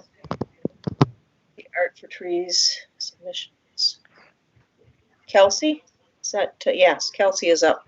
The recommendation here is that the Communications Committee approve an update to the South Nation's fundraising plan to support memorial tree planting and memorial benches at SNC conservation areas, and further that the committee approve the fees set out for the donation program and direct staff to prepare new donation resource packages. This was hinted to in the update at the beginning of the meeting. So Kelsey, are you there? Madam Chair, do you mind grabbing a mover and seconder? Oh yeah, do I? Thanks, John. Hey, mover, please. Tim, the seconder. Byron. Okay, thank you. Keeping me on track, John. Sorry about that. No, that's great, thanks. Go ahead, Kelsey. All right, so donations are accepted year-round and can be made Can we turn you up a bit? Oh, sorry, Kelsey, just want to adjust your microphone to your face. Oh, there. Sorry. Thank you. Better? All right. So donations are accepted year-round and can be made towards specific conservation areas, environmental projects, in memory of a loved one, or youth environmental outreach programs. So SNC wants to help more families and communities, groups interested in planting trees or installing benches in memory of loved ones at one of our public conservation areas. So the proposed updates to SNC's donation program will help pay tribute to loved ones and community stewards while working to protect and enhance our local environment. So we did update our pricing for these memorial trees and benches that you'll see on page 16. So for the memorial tree, we're asking $500. So this includes the purchase of a caliper-sized tree, signage, and the maintenance activities. And for a memorial bench, we're asking $1,200, which includes the cost of the production and installation of a memorial bench and some of the maintenance activities. So we do issue charitable tax receipts to those who donate to SNC for the net cost of the donation. So we are also currently working on a new donation package that will include the pricing, our different donation programs, and how they work, along with a new form to fill out either electronically or as a hard copy. And Kelsey, if I can share a few comments. I mean, as you all know, we definitely do accept donations year-round for trees and benches, but we haven't ever set board-approved prices in the past for these donation programs. You might recall that, you know, the Mcintosh Park and the Oak Valley Park each have their own volunteer committee that that in the past has set their own prices and come up with some volunteer and donation forms for these sorts of activities. This won't replace that, but we do intend to provide those forms in this update to each of those groups separately to discuss prices that make the most sense. In the past, we've accepted, $300 donations to plant memorial trees, but in recent years, it's quite obvious that we aren't actually making any money on these donations. And to provide an example and clarification, so the red maple tree that was planted by staff at the Mcintosh Park recently, that tree would have cost us just over $200 to produce, right? So when we add the price of the tree, the mulch, the sign, the fertilizer, the watering bag, well, we're well over $300 and getting into $400 on the donation. So we did want to set these prices so that we could ensure that we could provide all of the expenses required in the first year, the planting and the maintenance, and then provide a small tax receipt to the donor for the difference. So an example of that is if the tree costs $250, the plaque costs $25, and the stakes and the bulbs cost $25, and they provided us with a $500 donation, that the charitable receipt provided to them in this particular example would be for $200. So that's some background noise coming from somewhere. That'll be Doug. Doug will give you a second, and then I'll mute you. And Kelsey, did you have anything else to say before I cut you off? Sorry. Oh, no, that's good. Okay, I thought I saw a hand go up and come down, and I'm gonna guess. I but think Bill has a question. Bill, okay. Go ahead, Bill. You're muted, so you need to unmute yourself. Thank you. I can't seem to make a hand go up anyway. It just says when I do it to put up my hand. So that's what I would do, and I'll try to do it better than I have in the past. One of the things that about 6 months ago, a person asked me about the possibility of having a tree planted in a memorial in an area as a memorial to their to a relative, and I talked with them about it, and I did speak with some people at South Nation as well. I haven't followed through and gotten it finished, and nor have I spoken with Murray, but two things came out of it. One of the questions was, well, since we're planting the tree, can we put the urn under it? And the second one was, can we spread the ashes? And what I said was, I couldn't see any way that they would be able to put the urn there. Usually there's a burial certificate issued because of urns or caskets, and so therefore I suggested that wouldn't be done, but I didn't really suggest this. But in effect, many people spread ashes around, and I don't think they need much permission for that, and I don't think anybody checks on that very carefully, and I don't think you can check on that. So those are two little things you may want to be thinking of, because they've been raised with me a while back, and I'm still working on one of them with the person. Well, Bill, feel free to loop us in at any point, because it actually is a pretty common request. I would say in the summer, we certainly receive 1 to 2 requests per month from families interested in spreading their ashes, either in a conservation area or a public forest. And there are some rules from the Cemetery Act that identify what can and can't be done.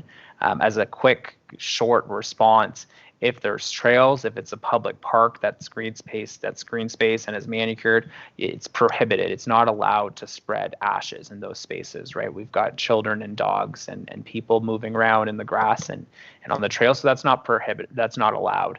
But in forests, where there are no trails, we're happy to accommodate those requests, but permission is required. And permission can be as simple as an email to us asking us if and where they can spread their ashes, and that's fine. It's also important to note that it is allowed to spread ashes on Crown land if that's of interest to people. But I know there's obviously, a local flavor, and people do want to spread their ashes in a meaningful place. So whenever you see a question or a request like that, feel free to loop us in, and we can see what we can do to help. It is, like you said, more challenging for an urn. You require a certificate, but maybe a few ashes at the bottom of a tree, that could be different, and it's something we can explore on a case-by-case basis. Thank you.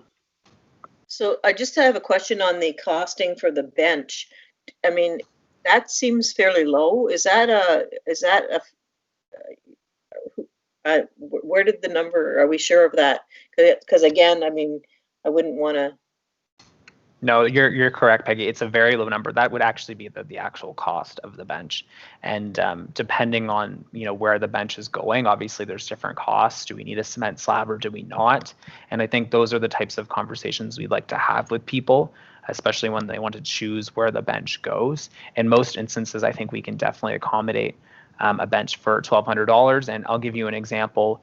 There's a family interested in placing a bench in Burton Conservation Area, and they'd like to pay for it and still make a significant donation. So we really want to make sure we have those good donor relationships and figure out what we can do for the family to make a good fit. But like you said, that barely does cover the cost of a bench, and $500, I mean, is an increase up from $300, but just covers costs in year one.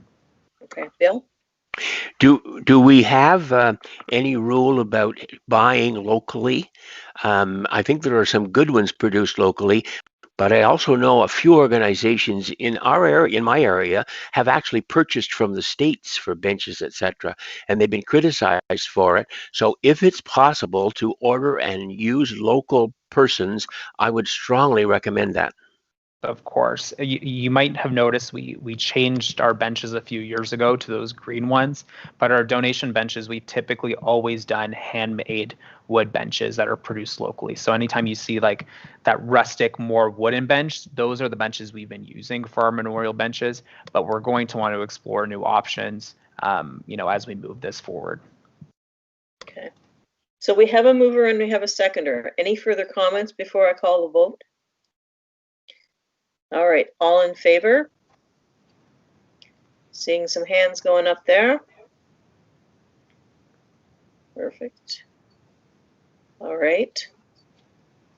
Anyone opposed? 0 opposed, so that passes. Thank you. So we have an update on the ash tree program. So recommendation is that the Communications Committee receives and files the City of Ottawa Ash Tree Replacement Program Communications Metrics Report. And John is filling in for Karen on this one. I am. Thank you. Do we have a mover? Nobody. No takers on this, John. Oh, Does anyone want to hear this report? Charles moves and we have a seconder. And seconder is Tim. Okay, go ahead, John. So thanks, everyone. Just presenting this quick update on behalf of Karen. It is a receive and file. I mean, these stats, we do produce them for our benefit, but they are interesting to see, and they're on page 18 and 19 of your agenda package. And they give us some examples of the different tactics and metrics we use when we promote our programs. And these sorts of messages and thoughts go into all of our programs. So whether we're promoting tree planting, the Woodlot Advisory Service program, or a program like this that's delivered in the City of Ottawa, it is really important for us to spend our advertising dollars as wisely as we can, because we want to use as much money as possible, as much funding as possible to do the on-the-ground work. And the Ottawa Ash Tree Replacement Program has been a really great example. It's been, since being introduced a few years ago, it's been oversubscribed each year. We've had great success in getting people to apply and replace ash trees on their properties. So we want to make sure that, when we have an oversubscribed program, that we're able to direct as many funding dollars as possible to the actual funding program or that stewardship on the ground work. And so there is a chart on page 19, and we wanted to show you relatively how much money we've been spending on the program to promote it in the area. So you'll see we broke it down between digital, print, and word of mouth. So we do spend some digital advertising dollars on social media ads or promotions. And we do from time to time, depending on the program and the project, we'll also take out ads in local newspapers. And depending on the area, it could be a significant cost. When we look at tree planting programs or the Woodlot Advisory Service program in Prescott Russell or SDNG, our costs are pretty low to promote those programs in local papers. But when we deliver programs in the City of Ottawa, the costs are a little bit more significant, especially when working with big publications like the Ottawa Citizen or the Ottawa Sun. So those types of ads can get very expensive very fast. So it's really important for us to sit down at the end of the year and say, okay, where did we spend our money and how many people access the program or the project through that referral. So in 2018, the example we've given, we've got about $1,300 spent in digital advertising, that's online ads. We've got about $3,200 in print.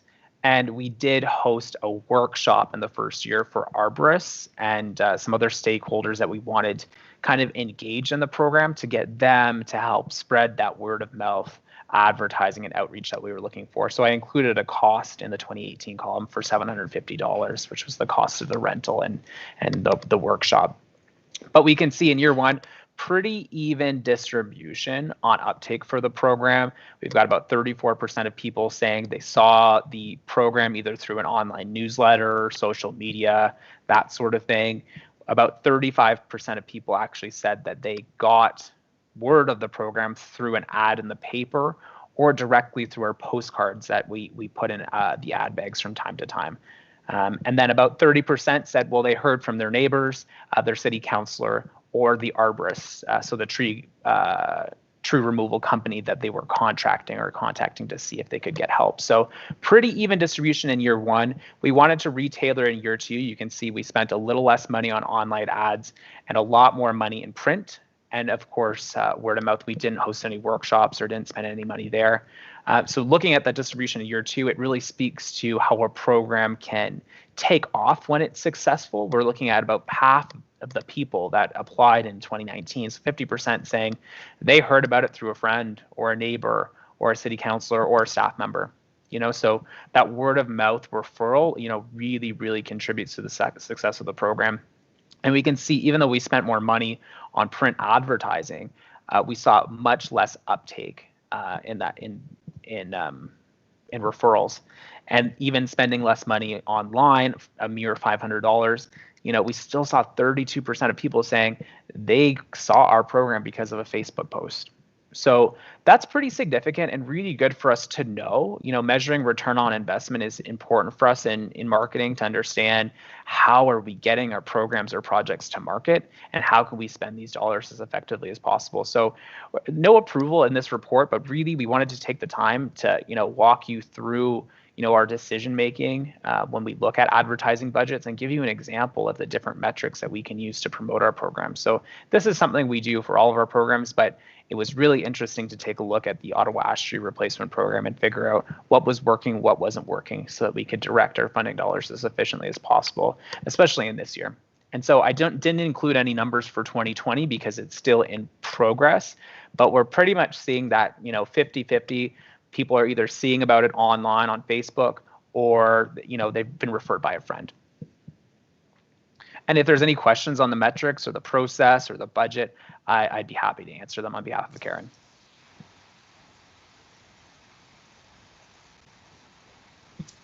So Madam Chair, I see Bill and then Cindy on comments or questions.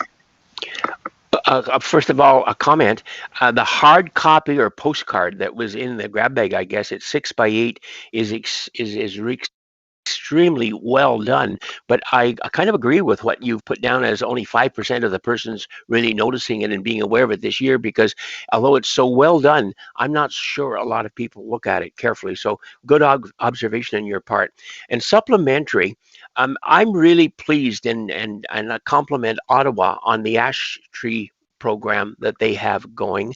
And I'm suggesting to anyone that will listen that I think it's time, and I think it would be good if each of us were in contact with our own councillors and our own people in our area, encouraging them to consider a program similar. Because as I drive around and see the number of dead ashes standing along the roads and in the fields, it's municipalities as well as the individual person. So I think it's something we should be trying to encourage in each of our own municipalities, and I think we are the proper people to make those recommendations to our municipalities. I also know that South Nation has sent out blurbs on this to the different municipalities, but I think the times when real people like you make the comments and make the suggestions, they're listened to more closely and usually followed better.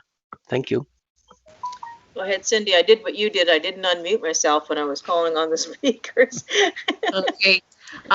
Yeah, no, with similar question, Bill, that I had was just, had we reached out to other municipalities and would we consider taking this program to other areas and partnering, and, because like Bill said, there's just so many that have been lost, even in our parks and things like that. So especially Tweed conservation area.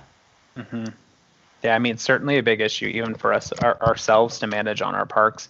I will say, I mean, we did issue at the request of our board a quick letter in 2018 and again in 2019, a letter to each municipality outlining, if they were interested in the program, what sort of considerations or budget implications they might have to investigate.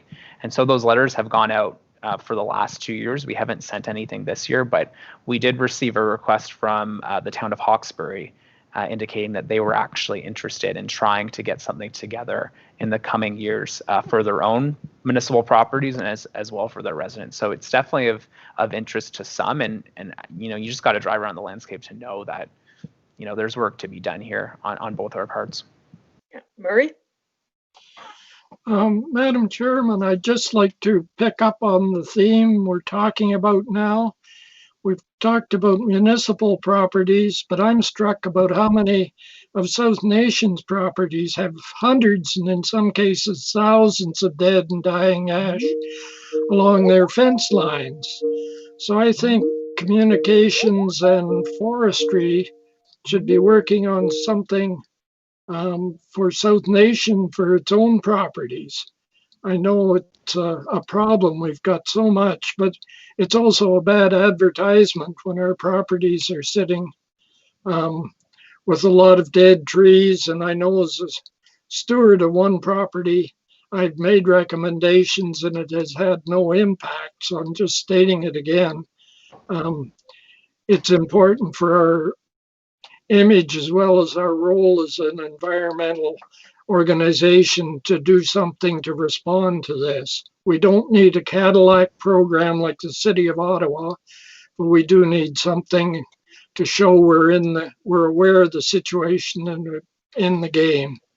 And I'd like to respond to that by, saying it's top of mind, and it's more than top of mind. It's a considerable commitment. We have completed tree risk assessments last year in all of our properties, and we went back this year to complete what we call level 2 assessment. So identifying how we can manage those tens of thousands of ash trees on our properties. And our parks team, our property team, has been out every single week this year taking down ash trees. So a week hasn't gone by where an ash tree hasn't come down on our property, and it poses significant resource challenges and budget implications as well, because we've got lots of areas where we need to replace trees as well for public enjoyment.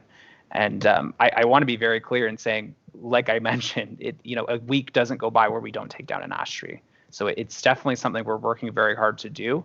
And in some properties, we've had to contract out to receive additional support to make those removals.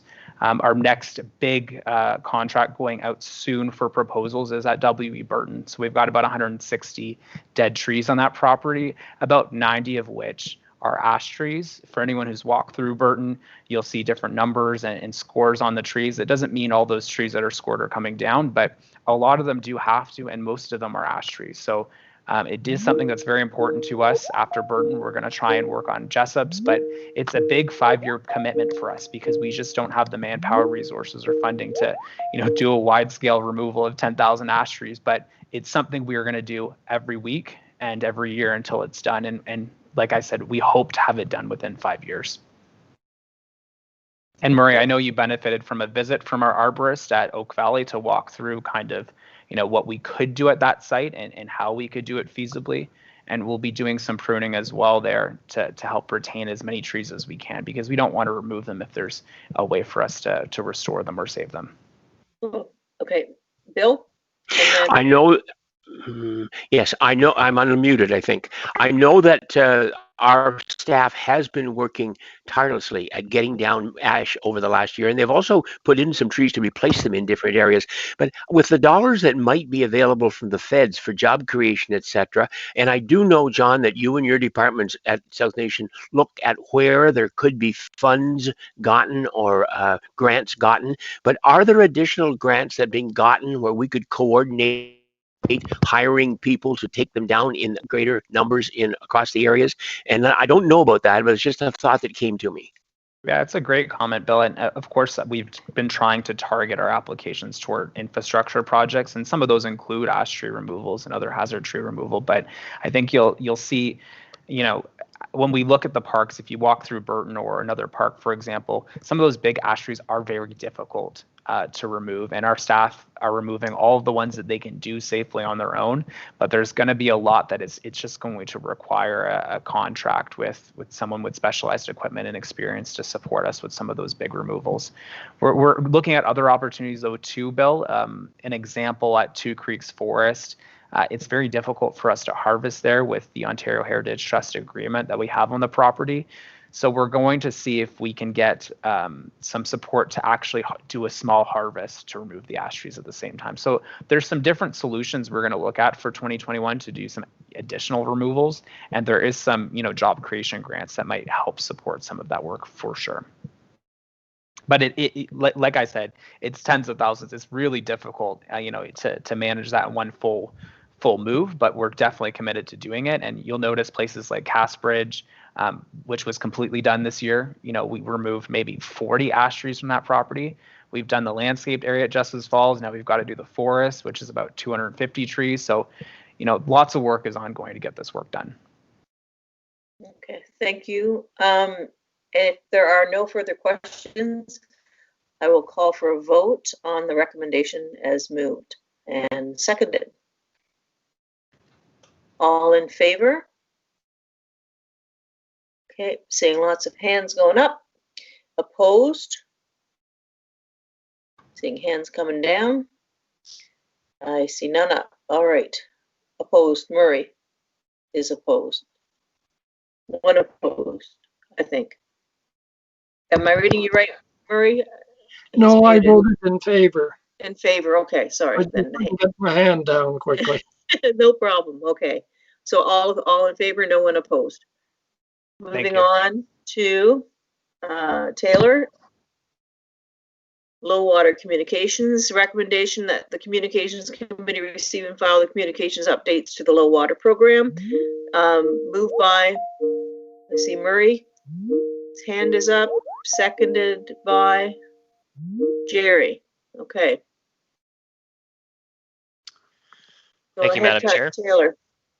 So on behalf of the Ministry of Natural Resources and Forestry, South Nation Conservation works with its 16 member municipalities to monitor stream flow, precipitation, and water supply through the Ontario Low Water Response Program. And as well, conservation authorities across the province do this on behalf of the ministry. SNC's Water Response Team, which is made up of representatives from provincial and municipal governments, agricultural, and other special interest groups, have met 3 times this year already since July 9th to review and declare low water conditions. Currently, as of August 13th, the upper South Nation subwatershed is experiencing level 2 or moderate low water conditions, while the lower South Nation subwatershed is experiencing level 1 minor low water conditions. The water response team will actually be meeting tomorrow morning to review current conditions, and these may change by tomorrow afternoon, and updates will be provided as conditions change. Residents, businesses, and other industries are asked to voluntarily reduce their water consumption by 10 to 20%, depending on which level of low water conditions that their area is experiencing. Residents should also be aware of their municipality's water conservation and fire bylaws. As a conservation authority, our responsibility is to carry out several communications and update the public and our member municipalities of current low water conditions and raise awareness of how they can help to mitigate those low water conditions through water conservation practices. It's been a very busy summer as drought conditions seemed more severe earlier than they do now. And so far we have issued 90 memos to municipal councils, our board of directors, and our committees. We've issued several press releases which has generated tons of coverage across our local media outlets, including the Chesterfield Record, Standard Freeholder in Cornwall, as well as television on CTV News and radio, 1310 News, just some examples. Several social media campaigns promoting water conservation, limiting non-essential water use, and but really targeting those efforts towards what is a mostly rural watershed. Lots of our residents across the watershed are on private wells, so really making sure that they understand how they can manage their well, how they can manage their water in times of drought. And we did create some new posters to support these communications. Now, if we could go to the next slide, please. Here are just some of the posters that we've created. So on your left here, you're seeing a poster that we created to share with people on how they can manage their private wells in times of low water. And to the right, we have some water conservation tips for farmers during a drought. These posters can be shared. Well, they are shared online. They are available on our website, and they can be recycled for future droughts as well. Okay. Any questions for Taylor? Moved and seconded. All in favor? Sorry, Madam Chair. I still have just a couple One more slide. I'm slides. sorry. Yeah, I'm sorry. That's okay. I'll make it quick. We also, if we could go to the next slide, please. Oh no, sorry. Go to the previous slide. My apologies, John. Yeah. Yeah, that one right there. So we did also make posters for watershed residents, giving some water conservation tips for inside their homes and outside their homes during a drought. So really trying to provide people with, a lot of things that they probably already know, and a lot of things that maybe they don't know about ways that they could save on water outside of their home and inside their home. Okay. Next slide, please. These are some of our previous communications products that we've updated for this year. That these are ads and posters that we've run this ad in several newspapers across the watershed, and these are posters that we can distribute to our municipal offices and share online as well. And this is a video that we did produce this year featuring aerial footage from this year's drought taken in July.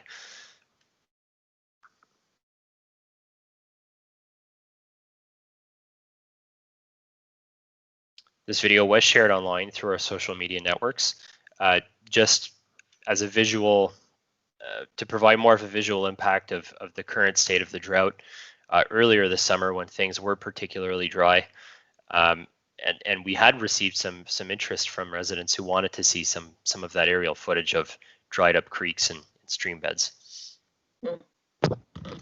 So obviously this is a great example of, we can't maybe get everyone in a bus and truck around the watershed to show you, ongoing projects and programs, but we can still get the drone up in the air and get the camera out and show as many people as possible what, the watershed is experiencing in terms of low water conditions and, other projects and programs as well. Cindy, you're muted, so I don't know if you have a question or not. Your hand is up, but you are muted. Yep, here I go. Yeah, the one concern I had, or I guess question, is a lot of people have the idea still, well, we get our water from Ottawa, so we have tons of water.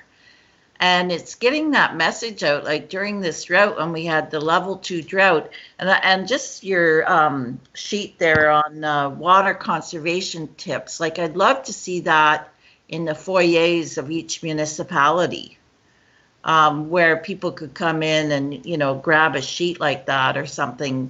Because I just I was having a really hard time educating people, well, why can't I wash my driveway? Why can't I? They just have this idea that water's an endless commodity. So what do we do about that? Before anyone else answers that, in effect, some of what those Ottawa people were saying is true. They did not have I believe they did not have a drought or water problem this year, nor were there any restrictions on what they did. Help me and make sure I said that correctly. Yeah, and so water supply issues are going to be different than, water quality or environmental impacts, obviously. I mean, the two kind of go hand in hand, but as Bill mentioned, lots of areas didn't have water supply issues. It did mean that there was enough water coming from whether it was the Ottawa River or a groundwater source that was able to sufficiently supply people, but they did need to change their measures in terms of treatments, and that will be why places like Russell and rural Ottawa had to, or were advised to use water for non-essential reasons on different days, right? So, we didn't see the water supply issues that, might have triggered a level 3 warning or more significant measures, but we were close. It definitely was very dry, and a lot of people aren't on municipal water, right? We can't forget that most of the people in the region don't have municipal water and did experience dry wells and no water for periods of time. So these sorts of resources go a long way in helping them as well. Okay, any other comments or questions on the communications update on low water? All in favor? Seeing the hands going up. Okay, all opposed? Seeing the hands coming down. Okay, looks like that one passes. Now we're about halfway through. We've been almost 2 hours. Do we want to take a bit of a 5-minute break just to stretch for a second and come back? How do people feel? Getting thumbs up from Cindy. Okay, everybody's still muted, so it's I'm okay. I'm okay, but I'll just go with the flow. Yeah, I'm fine to okay. go. It's 4:06 by my clock. Let's come back at 4:10. Is that long enough just to stand up, walk away, and come back? I think that's perfect. And then we've got one report and then we're right into the grounds, everyone. So if you don't have paper or a pen handy to take notes, it might be a good time to grab those as well if you don't need the bathroom break that I do. Yeah, okay. Well, see you all in 4 minutes.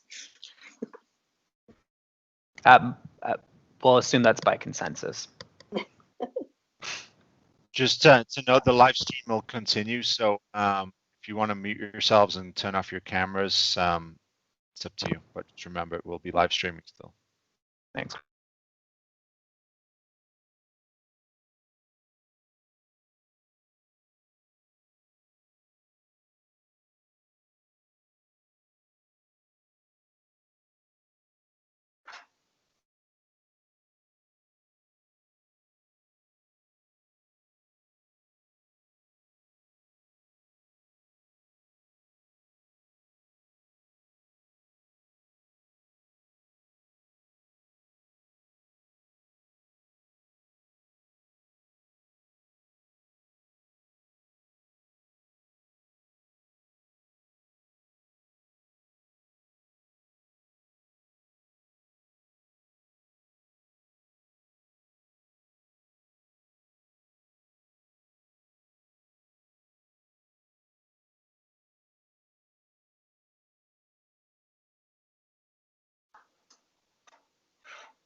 You still got your dog with you there, Bill?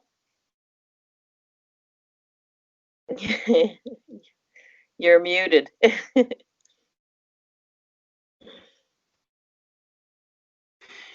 Yes, did you see him earlier? I did. He's big. Yeah, it's a standard poodle, chocolate. Oh, really?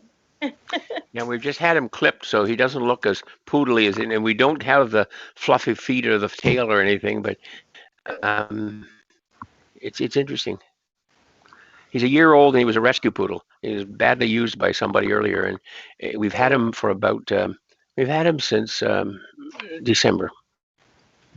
Was he house trained when you got him? Yes, that was one of the things their misuse had, or their mistreatment had been okayed on. They had him house trained, so that was wonderful, especially with winter being on. But he's a smart little guy, and he's pretty. Nancy really likes him, and he's good for us. That's good. Oh, are we coming back in now? I see John's back. Hi, Cindy. Byron's back. Got Jerry back. I take it the broadcast guest is the recording part of it that you see up there. I see a. Yeah, exactly. Okay. Murray, trying to take a little bit of inventory here as who we've got back in the room. You can see me, I think. I was something's wrong with my system. I can't see any of you. I can see only a little bulb saying your initials. Some people So don't that's have because their I'm in presentation. on. That's what we all see, I think. Yep. So that's when I'm in presentation view. You can just see 1 to 2 speaker depending on your device. Hearing a background from somebody. It's from Tom, I believe. Oh, Tom? Yeah. I'm not muted, but there's no background here. It's because you don't have a headset, so the speaker sound from other speakers is being broadcasted. And Karen as well. Bill, do you see to yourself? press *6 to mute yourself, please. Yes, I can see myself down in the left-hand corner, but and sometimes I see the speaker full screen, but not always. I can see John now, and but I have a little wee bulb, a little wee dot for everybody with their initials in it, and I can even see a hand go up if they raise their hand over the initials. So I have to go through and make sure I recognize the initials. Now remember, you can always toggle back and forth when we're in presenter view. If you want to see everyone's faces, just click on the icon with the speaker, and a screen will pop up where you can see everybody. And if you'd like that to go away, just minimize it or click back on the presentation to toggle back. There's some problem with my machine. I can see you, John, and I can. Oh, you muted yourself while you're talking about. I think it's okay if we continue. I do want to note, Karen, you did have significant feedback, so I muted you manually. To unmute yourself, if you wish to speak, you have to press *6 on your phone. Okay, and maybe with that we can turn it over to you, Madam Chair. Okay, so looks like we have everybody back, and we are on the Natural Heritage System Project. And the recommendation I see is coming from Taylor. It's Taylor doing the presentation. There it is. Recommendation is the Communications Committee receive and file an update on the communications plan for the Partner County Planning Study on Natural Heritage. Do I have a mover? Moved by Murray, seconded by Charles.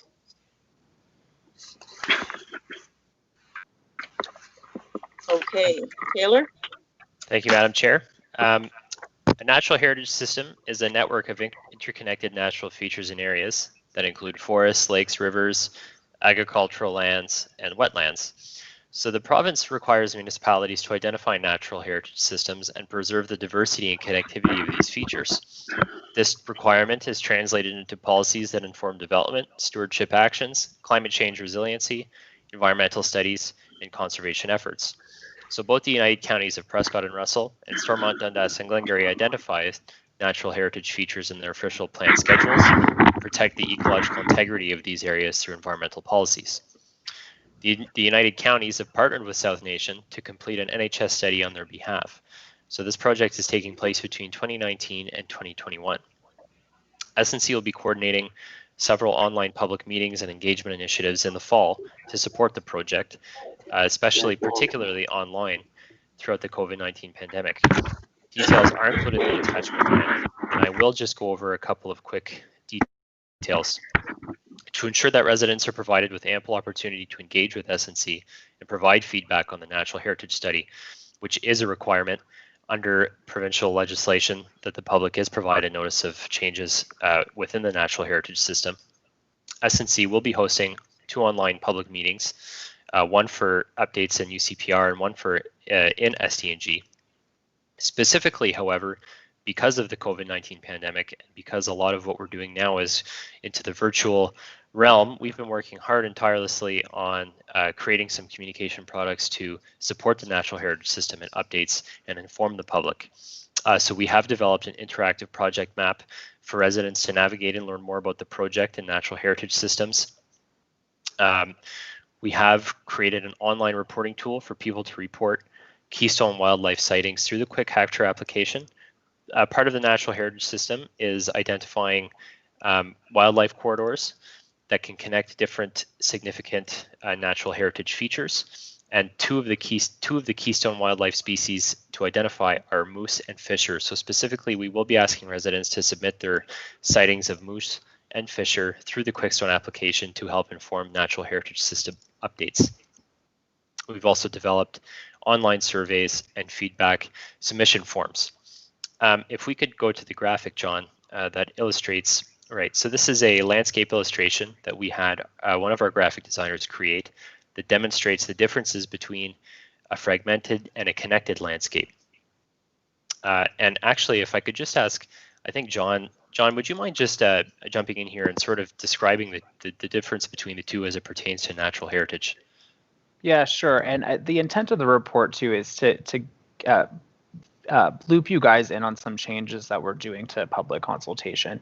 You know, typically we'd have, you know, great examples or opportunities to go out and meet people and talk more about, you know, whether it's floodplain mapping, erosion, or in this case, natural heritage. But because of the COVID-19 pandemic, we're trying to do our best to find alternative means to get meaningful feedback. So to support that, you know, we've had to go out and we've made some additional products. We've made a new story map on our website, new feedback forms, new surveys, and some illustrations like this that really help, you know, tell the story of what we're trying to accomplish here. So each of our county partners do have natural heritage systems policies in place in their official plans.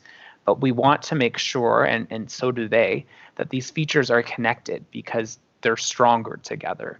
We want to make sure that our natural landscape is connected. When we look at the image of the South Nation River at Plantagenet, we want to make sure that our forests are connected to our wetlands, you know, have good, you know, synergy with our agricultural lands, and, you know, that our wildlife still have access to our waterways, and so do people too.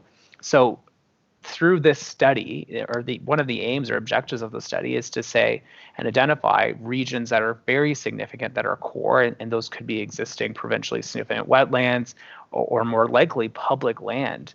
You know, the Little Rose Forest, the Alfred Bog, the Warwick Forest, these are really great public natural cores that we're looking to protect.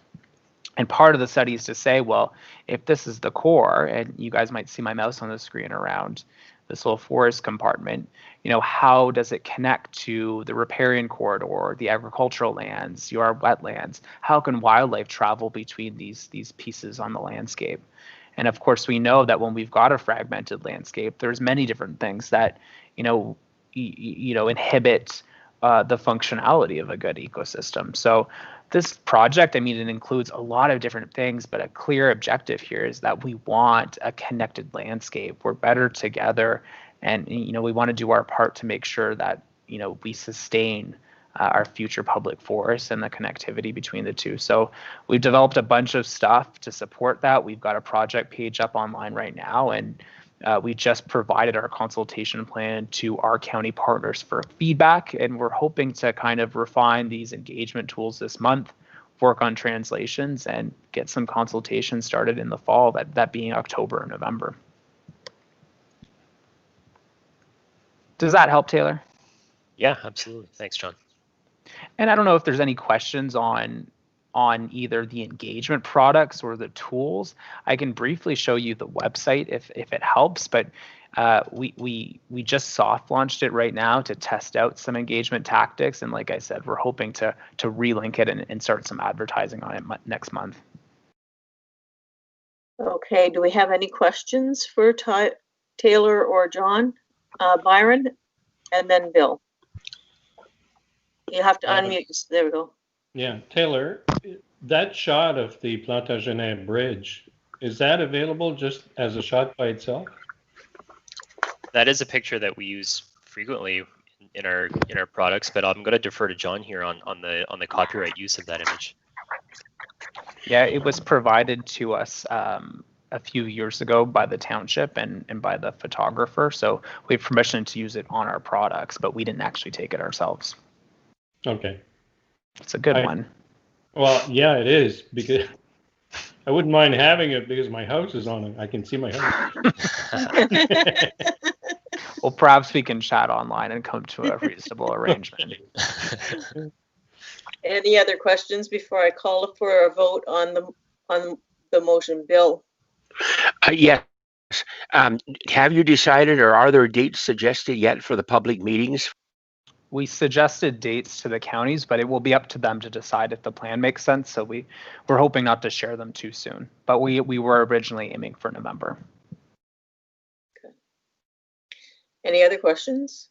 I think, Bill, if you had a follow-up, you were muted. Sorry. The dates would be made available to all of us in advance of, because it sounds quite interesting. Certainly, and it will probably be a longer consultation than we originally would have for, floodplain or something, because we are, especially with the app we've developed, we're looking for some meaningful engagement. We want to talk to people, and we want to make sure that the corridors and the cores and these features that we're identifying on the landscape, we want to make sure people support them.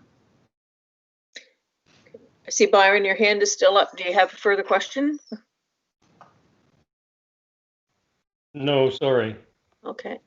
Anyone else have any comments or questions before I call? All right, so all in favor of the recommendation to approve and receive and file? Okay, everyone's hand is going up. Opposed? Any opposed? Seeing none. Karen here, I'm in favor. Oh, thank you, Karen.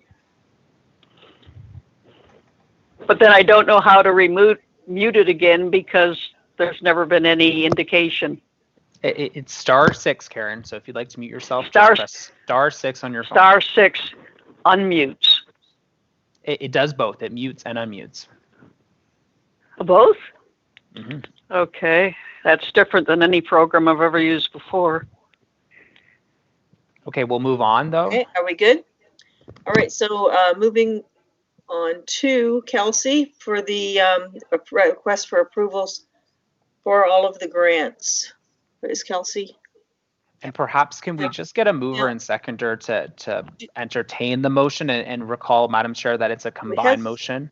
Yes, of the we main have a agenda lot of conflicts of interest in here. So do we want to go through each one individually, John? We will, and we'll let staff talk about the project submissions, but if we can get a mover and a seconder just on. But if we have a mover and a seconder on the whole, I have a lot of people who have a conflict of interest in here. That is true. And they won't be able to vote on the whole. Until we separate. So, right. So at the end, each one individually. Oh, Is that what I'm hearing? Yes. Okay, so the recommendation is that the Communication Committee recommends that the Board of Directors approve the community environmental grants in the amount of $300 each to the Chesterville and District Agricultural Society.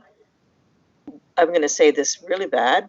Boise Est, the Augusta Township, the Chesterfield Green Gang, the Chesterfield Historical Society, the Fave Lions Club, Roxborough Agricultural Society, the Township of North Dundas, the Township of North Glengarry, the City of Clarence Rockland, the Township of Edwardsburg Cardinal, Greeley Community Association, Russell and District Horticultural Society, Russell Township, Osgood Township Museum, and the Township of South Dundas.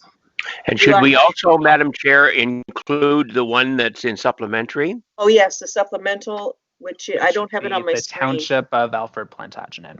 Sorry, the Township of Albert Plantagenet. Thank you, Bill. Mover?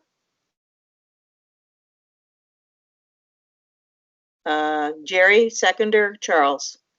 Okay, let's turn this over to Kelsey. All right, so there are 18 applications, with some of them having multiple projects per application. So you'll see each one listed in front of you.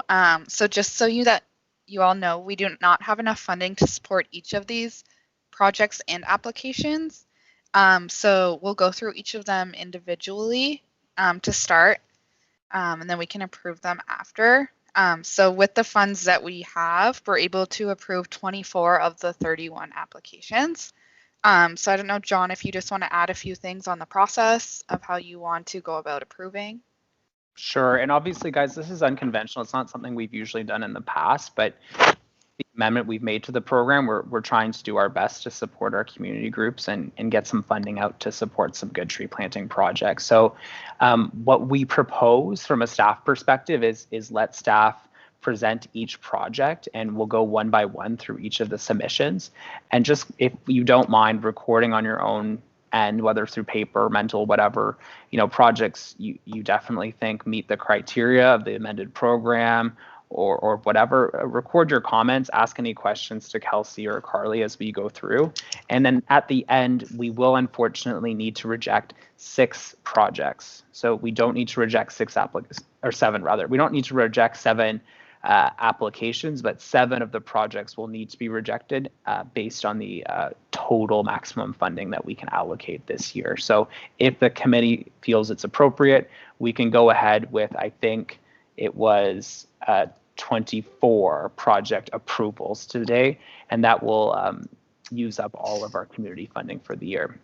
So once we're done the presentation, we can split up the reports and we can vote on them independently with a new mover and seconder, or we can go through and we can remove the 7 projects that the committee does not feel meet the objective of the amended criteria or aren't good fits. But we'll leave it to the group and the committee to decide and discuss if that's okay. Okay, Bill? If we would find that there are 27 good projects, is there a chance there might be some dollars left over that 3 or so could be considered a little later, although with tree planting it has to be almost now? Yeah, and so we probably wouldn't be able to come back at a later date to review those applications, but if the committee felt that it was appropriate to make a recommendation to the board to consider several additional projects, you can make that request to the board and they can debate the merits of it at a board meeting. But at this point, with the funding that's provided, we can approve 24 projects today. Thank you. And I'll turn it over to Kelsey, if that's okay. Kelsey? All right, so we'll go through each of them separately, and also what Carly has done is she's made a map and a picture of where each of these committees are looking to plant their trees or their community garden or whatever it was. So first we have the Chesterfield District Agricultural Society. So the society has created a learning path for visitors in Chesterfield at the fairgrounds to experience a variety of tree species and better understand the species through identification. The $300 grant is to help cover the cost of enhancing the learning path through the addition of new tree species. So just as you can see along the right-hand image will always be more zoomed in of where exactly the trees will be going. And so yes, we'll be right along where it's being highlighted there. There'll be some trees planted in addition to their learning path. Also, as we go, some of these groups have asked for SNC staff to help out with choosing species and with the plantings, and some of them have said that they're able to do the plantings on their own. So it's kind of a case-by-case basis for that aspect. So the next application we have is from Boise Est. So recently, Boise Est has taken on the responsibility of maintaining and enhancing the nut arboretum located on the Education and Research Farm at the University of Guelph's former campus in Alfred. The $300 grant is to help cover the cost of enhancing the arboretum with the addition of new nut tree species, as well as purchasing permanent tree IDs? So this is just located behind the former Alfred College. It's behind and I guess a bit to the west. You can see the point there. So Augustus Township did submit 2 separate applications for 2 different locations. So the first one is the township has recently built a new fire department in Maitland and are looking for additional trees to shade the new parking lot. The $300 grant is to help cover the cost of replacing a deceased tree with a caliper-sized Colorado spruce. The remaining funds will purchase 5 to 6 white cedars. So in the image on the left, you can see that at that point our drape imagery and the fire hall had not been built yet. And then on the right-hand image, they have submitted a photo circling the one tree that has deceased and that they are looking to replace. And then along the edge of the parking lot, they will plant the rest of the trees. In their second application, the township is interested in planting a windbreak alongside the Maynard Recreation Center between the building and the tennis court. The $300 grant is to help cover the cost of purchasing 8 to 12 potted coniferous trees. So just if you are unaware of whereabouts in Maynard the recreational center is, it is just north of the Augusta Township Municipal Building. And then you can see the red dots once again along, and the picture on the right hand side is just in reference to whereabouts the trees will be planted. Bill, do you have a question? Yes, is this the first one that you presented that actually is a shared project? They're asking for help, but they're also putting dollars in on their own? I think so. Think so. So far. Okay, I like that. I like that approach. And that's a good comment, Bill, especially if you take a look at each of the individual applications. Some of the partners are willing to contribute some money to plant more trees. Some are looking, to use all the money on one big tree. It's a bit of a case-by-case scenario. So it's going to be whatever fits for the circumstance on the approvals. So next we have 2 applications came in from the Chesterville Green Gang. So the first one, since the 1998 ice storm, the Chesterville Green Gang has prided themselves on beautifying their local environment. The $300 grant is to help cover the cost of, but not limiting to, maintaining their water unit, purchasing annual flowers, fertilizer, and gasoline. In their second application, the Green Gang recognized that the arena located on Queen Street, County Road 37 is lacking in tree species as the former trees are now deceased. The $300 grant is to help cover the cost of purchasing 2 or 3 caliper-sized replacement trees. So on the right-hand photo, you can see that just along there's a little green strip, along the roadway. That is where the former trees were planted and the new trees will be planted there. Then we had the Chesterville Historical Society. So in lieu of their 130th anniversary celebrations, the Society will be launching the publication of a supplemental to the time that was. The new publication will include local history from 1987 to present, and the $300 grant is to help cover the cost of publication of their new book. Next, we have the... Perhaps I should note, Kelsey, obviously, there are 2 project requests that were submitted under the previous criteria, which obviously are still eligible. So though the focus on our outreach has been to get their funding towards community tree planting projects, you will still see some applications in the queue through our regular program. So next we have the Lefebvre Lions Club. So in partnership with the municipality of Alfred and Plantagenet, the Lefebvre Lions Club are creating a green space in the old St. Joseph schoolyard in Lefebvre. The $300 grant is to help cover the cost of replacing some deceased trees with 2 or 3 caliper-sized white oak and maple trees, or the addition of several potted stock trees.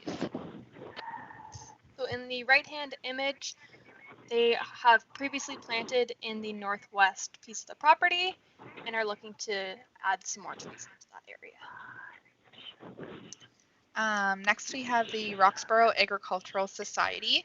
So in lieu of the 160th anniversary celebrations, the society is looking to plant native species in the fairgrounds to provide shade for its visitors. The $300 grant is to help cover the cost of purchasing caliper-sized trees. And if, for those who don't know, this is the Avonmore Fairgrounds. So their proposed location for planting the trees is just north of the Supercenter Dome or Coverall Dome, whichever you prefer. Although they are open to also planting along the side of the horse ring, which is just in your top right-hand side, should we see that that is a better fit. And I'll just include a comment, make sure that you're muted if you're listing. Thank you. The Township of North Dundas has recognized the need for extra shade as well as other environmental benefits that trees provide at the Harmony Park located at 1306 Country Lane in Winchester. The $300 grant is to help cover the cost of 3 new sugar maples. So the Harmony Park is just northwest of the main town of Winchester. This is at Ormond. Ormond. Perfect. Thank you, Bill. So the Township of North Glengarry recognizes the continued use of their natural parks and sees the need for replacement tree coverage in Alexandria. The $300 grant is to help cover the cost of 2 caliper-sized red maples. So just in the right-hand image, I did just zoom into the park that they have, and you can see that they have plenty of trees planted, and then they will choose where to replace the trees that they've taken down. Then we have the City of Clarence Rockland, who submitted 5 applications. So the municipality recognizes the continued need for planting and replacing more trees and is requesting 5 $300 grants to help cover the cost of a caliper-sized tree at each of the following public locations. So the first one is Du Moulin Park in Rockland. They will just be replacing where they see fit for the next 5 parks. Oh gosh. Dutrasac Park in Rockland. Can you hear me? Yes, I hear you now. Who's trying to speak? Sorry. Karen? Is that Karen? Yeah, Karen. Just looking over all of these, the fact that we can't do all of them, there's 2 townships that have requests for 4, and I think the other one might be, or 5, and the other one in the supplemental, I think, was close to the same. That if anything was going to be limited, I would suggest that the removal is from a couple of each of those proposals from the 2 different townships, well, city townships. Okay. Because if we keep going the way we're going now, what's going to happen is all the removals are going to be from the latest application. Because there's 22 in the original agenda. And then to go over the 27, that would be most of the others, all the ones in the supplemental. So that means the way we're going right now with approval of everything, that the ones removed would be from that one application. And it hardly seems fair, just. So your suggestion, Karen, just to sum up, because it's getting late, to is that I think your suggestion is going to be that if one township has asked for 5 trees or the replacement of 5 $300 grants, give them 1, they decide what to put it against. Yeah, I haven't done all the math, but the thing is, everything that's an individual application, if there's less than 24, so I see nothing wrong with approving all of them. And then you look at the ones that have got more than 1 application. And what would it take? Removal of 1 or 2 from each of them, or whatever? So Karen, for the benefit of time, would you like staff to complete their presentation? There's only a few more to go, and then make a recommendation to split, or do you want to make a recommendation now? What was the first choice? To let the staff finish their presentation and then make a recommendation to split. Okay, let the staff finish their presentation. Okay, go ahead, Kelsey. Okay. So just the rest of the locations in Clarence Rockland were Richelieu Grand Riviera Park in Rockland, Bourget Park in Bourget, and Hammond Park in Hammond. Then we have the Township of Edwardsburg Cardinal. So the township has recently removed 3 deceased trees from Legion Parkway in Cardinal. So the grant is to help cover the cost of replacing those trees.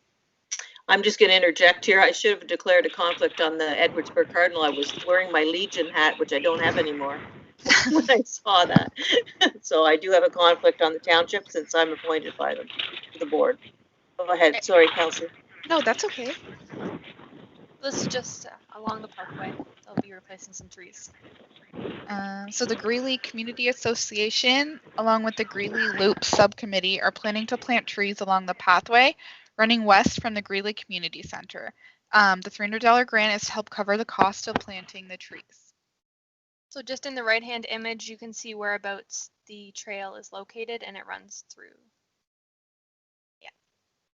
I think it was also a bus tour stop last year.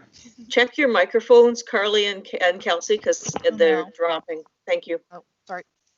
The Russell and District Horticultural Society wants to plant a native caliper tree close to the bench located on the west side of the Russell Township Sports Dome in Embrun. The Horticultural Society has received permission from the township to proceed with its planting, and the $300 grant will cover the cost of the tree. So just at the west side of the building, you can notice that that is the main entrance where they'll be planting the tree. The Russell Township is planning to build a community garden as part of their 2019 to 2022 strategic plan. The $300 grant funding could assist in purchasing materials for the construction of garden beds, soil, landscaping, or seedlings of various plants. The municipality is considering a municipally owned property near the township reservoir for the location of its community garden.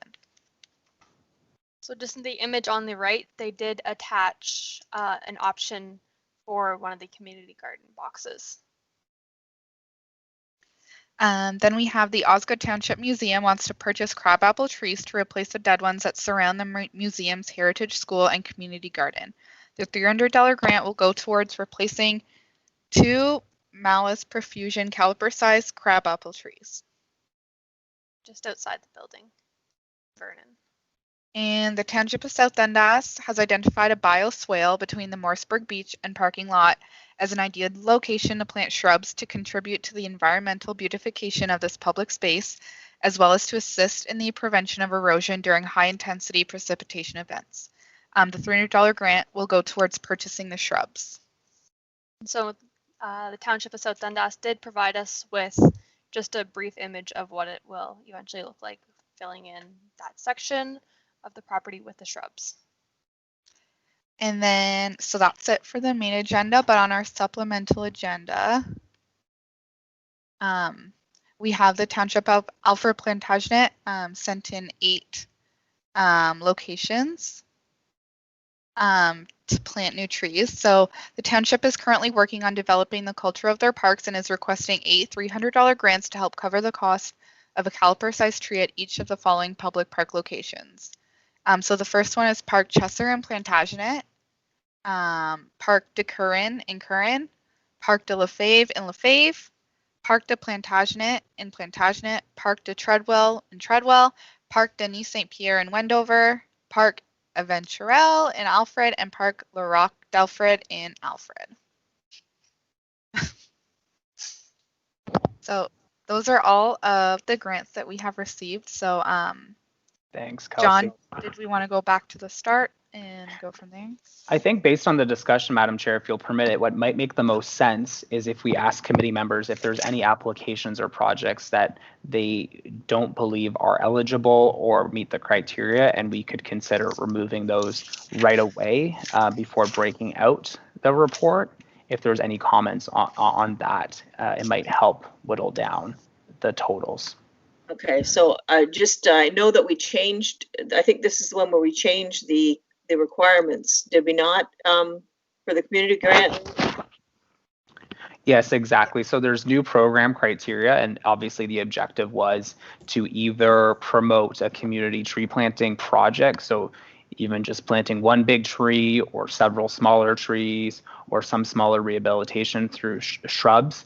And the caveat was that we really wanted it to be in a public space that is accessible.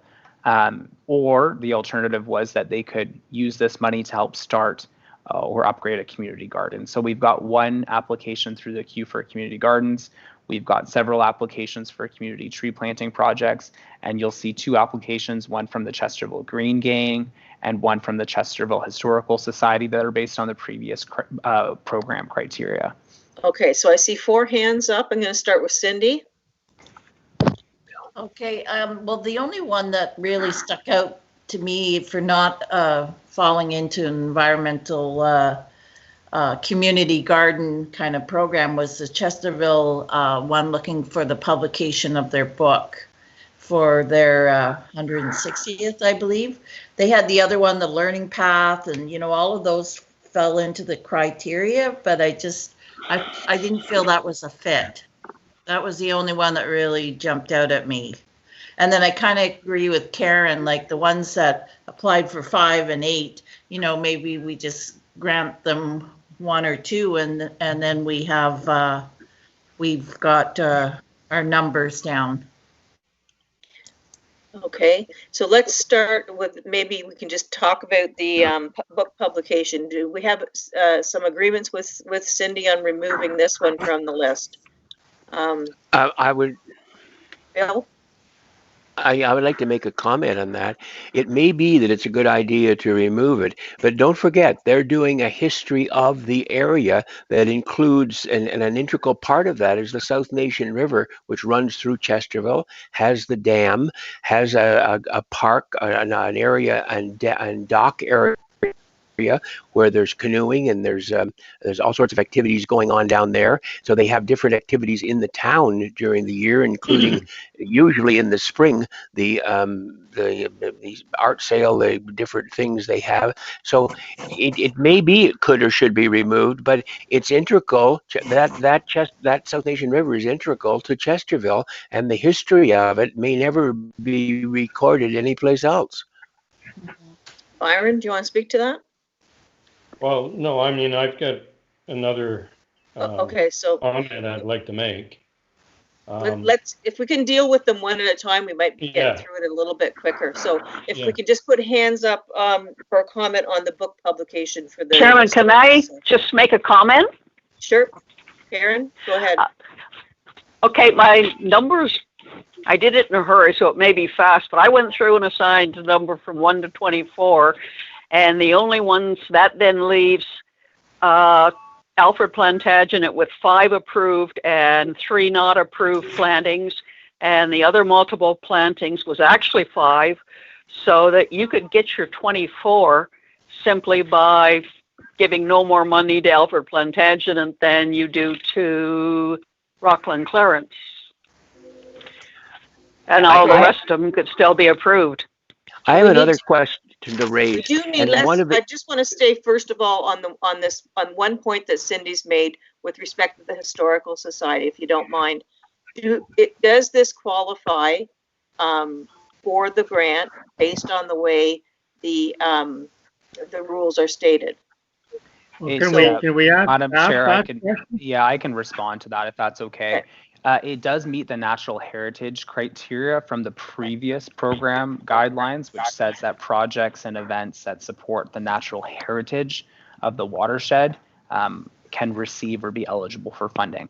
Obviously, there's stipulations about what they can use that money for, but a simple, something like advertising is an easy eligible grant criteria. Okay, so it's under the previous program, those still applied. We didn't change those. We just added to it the trees and the shrub planting. Okay, thanks. Thank you, John. Any other comments on the Byron? Go ahead.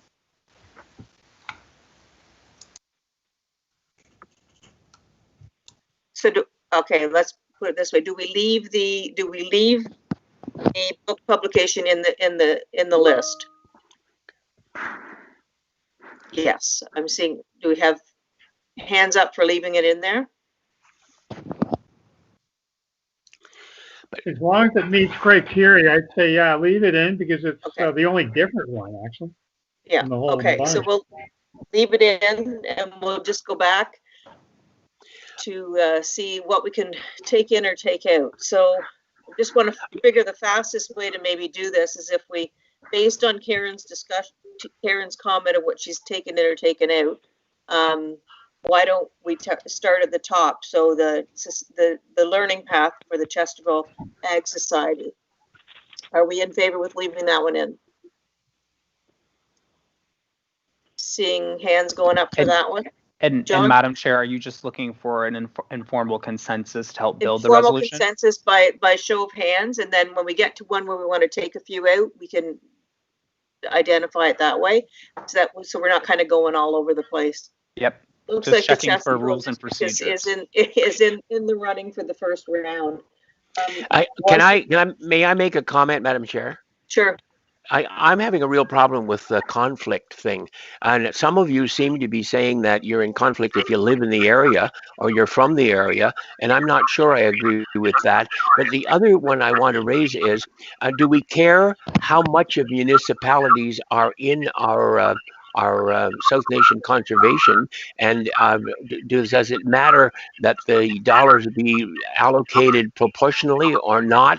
And if it doesn't, I guess it's okay. But one of the applicants, I believe, has only a few acres in South Nation, and others have varying amounts. So that's probably a red herring. I think they all have merit. So I think it's a matter of discussing and deciding whether we want to try to assist each of them in some way, and then add to some of the others. Okay, so in fairness, Bill, when one comes up and you know that they're partially in, then speak to that then, and it'll be part of the discussion as to whether or not we leave them in. So so far, Madam Chair, still. As a point of clarification, all the project proposals are within the South Nation jurisdiction, with the exception of the Township of North Glengarry's application. You'll recall we recently expanded our jurisdiction into the entire municipality of Clarence Rockland, except for a small portion. So all of Clarence Rockland's applications are in the jurisdiction. Okay. So Boise East or Est, looking for education and research funding. Just to quick show of hands, looks like I'm seeing that everybody's happy with that one. Not hearing or seeing anyone looking opposed. Augusta has requests for 2. Are we in favor of one of the 2? Or looking like a few hands saying 1? Okay. So is it safe to say that we can reduce Augusta by giving them $1 grant of $300 to apply to whatever they want? Yes. Yeah. Okay. Yeah. I hope staff is keeping a note of where we're ending up here. And these will be considerations until we have a mover and seconder. Until we have a mover and seconder. Just exactly. I'm just trying to get the discussion kind of going. Yep. Can I make a comment on that? Please. Yeah. Yeah, it was just, well, the one was really fit the criteria that it was for a windbreak and for the recreation center, where the fire hall, I kind of think, I don't know if that kind of falls under a township thing or not, but I would definitely give the windbreak one. Okay, so be specific on the Augusta, say yes to the windbreak and no to the fire hall, is what I'm hearing is the recommendation. I'm just going to write that down. Okay. All right, so moving on to the Chesterville Green Gang. We have 2 applications, one for the watering unit and annuals, and the other for a tree species. I don't agree with number 1. Sorry? I don't agree with number 1. So we're going to say no to number 1 and yes to number 2. Do we get a show of hands roughly on that one? Yeah. I mean, since when do we provide money for annual flowers, fertilizer, and gas? Yeah, okay. Chesterville Historical Society. Sorry, but isn't that a community garden kind of thing? Sorry? Isn't like maintaining all the flower pots and the baskets, doesn't that really fit the criteria for community garden? Because it is a community garden. If I could add, I think they all fit the criteria, but the answer is yes. There's actually a group of 12 or 15 of them that have gotten a company to donate a little tractor with a watering unit on it, and they plant the plants every spring at the beginning and end of Chesterville, coming and going. They plant them hanging on We need to do something about this background. I don't know what's happening there. Somebody. Can you hear me? It's actually a few users. Make I sure can hear to you mute 2 or yourself if 3 you're not. times. Sounds good. Okay, that's better. Okay, so where are we at here? Are we leaving the Chesterville Green Gang at 2 or one of the 2? Madam Chair, I don't care which way it goes, honestly, but can I say that the Green Gang is a group of a dozen or so that from the beginning of spring till the late of fall, they plant plants and flowers at the entrances to Chesterville. They put hanging baskets or baskets on the bridge for along the river. They water them and fertilize them. They persuaded a company to donate a tractor to them with a watering unit on it. And so it's a group that volunteer to and actually put in some of their own money to make it work. So whether we support it or not, I'm not going to talk strongly on, but just to let you know that it is a group that is quite active and quite interested in beautifying their little town and making Chesterville a nice place to visit. Okay, so we'll proceed, and I've recorded the comments, Chair, and we can come back and see if there's a member willing to move it. okay, we'll move on to then the Historical Society we've discussed, so we'll wait for that to come up in a movement. The Lions Club in Lefebvre are looking for $300 for oak and maple trees. Anybody want to speak either? Show of hands if you're in favor, maybe just to sort of give a rough.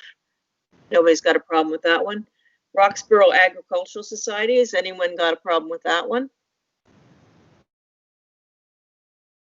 Not hearing any. North Dundas's request for new sugar maples. Anyone have an issue with that? Not hearing one. North Glengarry's red sugar maples. Anybody got a problem with that one? Clarence Loughlin has 5 applications, 5 grants of $300. So where are we on this one? Karen, do you want to speak to that?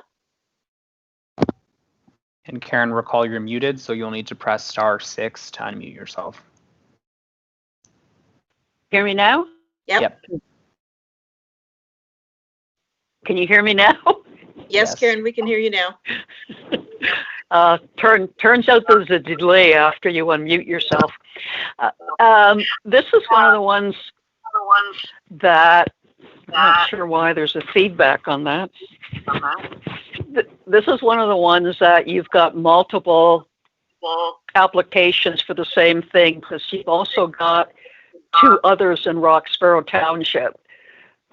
Oh, sorry, Roxborough, not Rockland. Okay.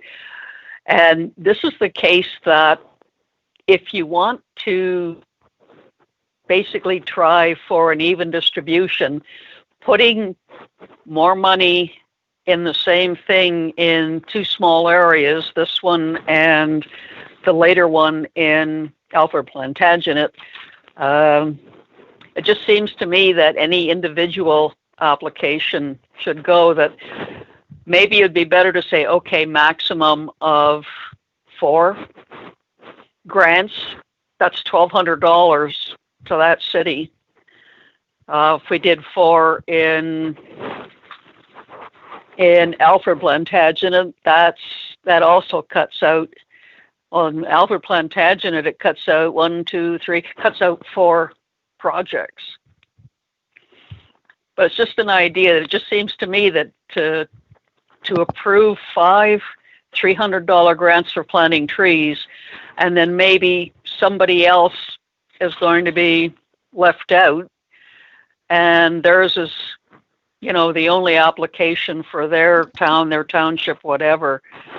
But that's just an idea, and I'd suggest we check everything else, and then we look at how many we need to cut, and then maybe consider reducing the number of approvals for the ones with multiple applications, like 5 and 8. Okay, Yeah, so that next works fine, and we next can come speaker on back this is to Cindy, then Byron, and then Tom.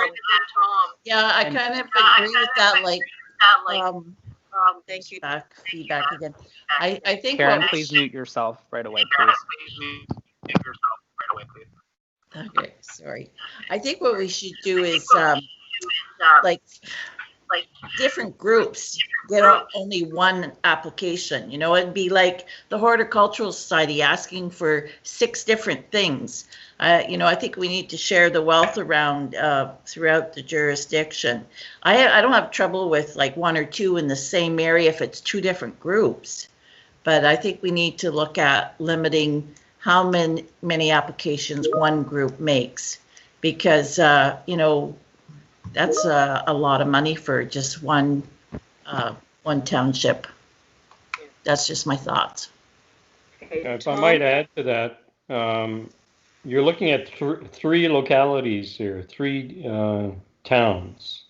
So I would suggest 1 in Rockland, 1 in Bourget, and 1 in Hammond. Okay. Great recommendation. Byron, yeah. Yeah, Tom? good with that. You're muted, Tom. You're still muted, Tom. Go ahead. Might have dozed off. I'm not sure. Did we just whip past and approve North Glengarry, We which is didn't approve outside our anything yet. jurisdiction? We're just getting an idea of what we're doing. But we didn't cut out North Glengarry. We didn't cut anything out. Yet. Okay.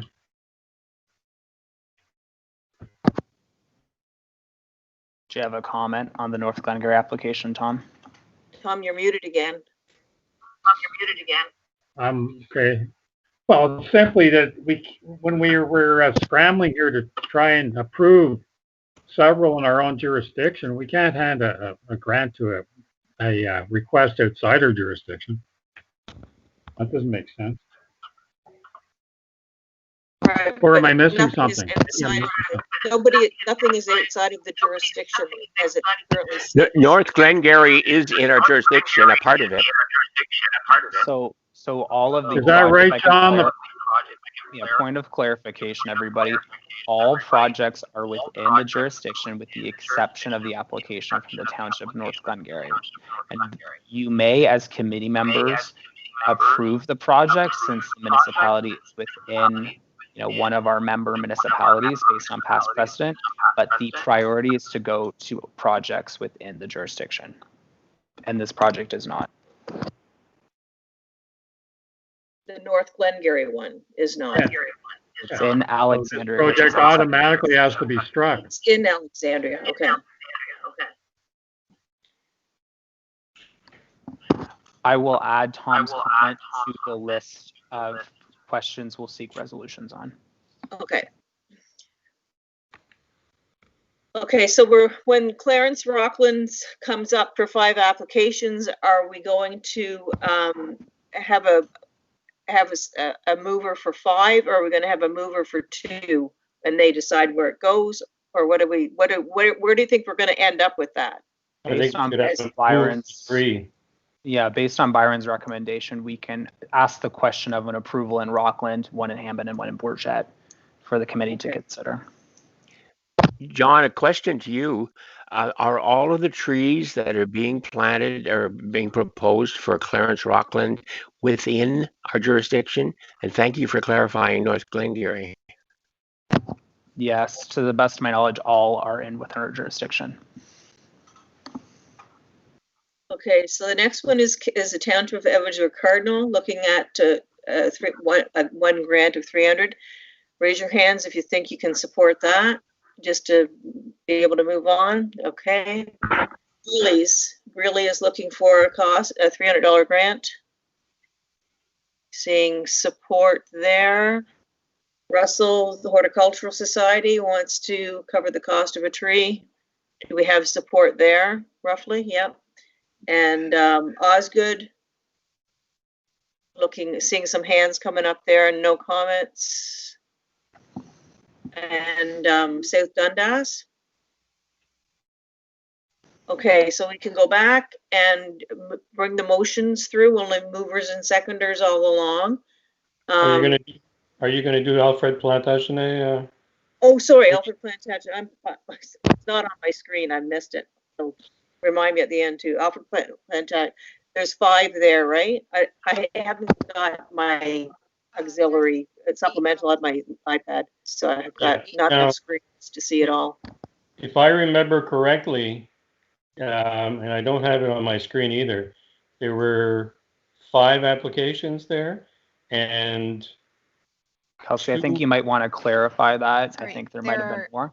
Yeah, there are 8 applications for Alfred and Plantagenet. And Kelsey, how many locations, towns, or villages? So 2 of the ones were for Plantagenet, 1 in Curran, 1 in Lefebvre, 1 in Treadwell, 1 in Wendover, and 2 in Alfred. yeah, I think you eliminate 1 in Alfred and you eliminate 1 in Plantagenet. And so just to get the names 6. right again, Kelsey, Plantagenet, Curran, Lefebvre, Alfred, Wendover, and I think I missed one. Treadwell. Thank you. You certainly wouldn't want to eliminate Wendover. Some low-key bias there. Okay, so Madam Chair, I have 1, 2, 3, 4, 5 potential questions that members indicated they might want to ask. Okay. Do you want me to read them and see if we can find a mover and seconder to debate? Yep, sure. I can go in proceeding order if it makes more sense that an application be considered for Alfred Plantagenet for tree planting in Plantagenet, Curran, Lefebvre, Alfred, Wendover, and Treadwell, and eliminate the additional applications in Plantagenet and Alfred. That would be removing 2 applications from the queue. Yep. Okay. All right, So it seems like that's moved by Byron. And seconded by Cindy. Is that right? Is that who I saw nodding? Jerry, do you have a question? You got to unmute yourself, Jerry. Jerry, you're on mute. You're still muted. You're still muted, Jerry. You're still muted, Jerry. Sorry. Try and unmute yourself within the app.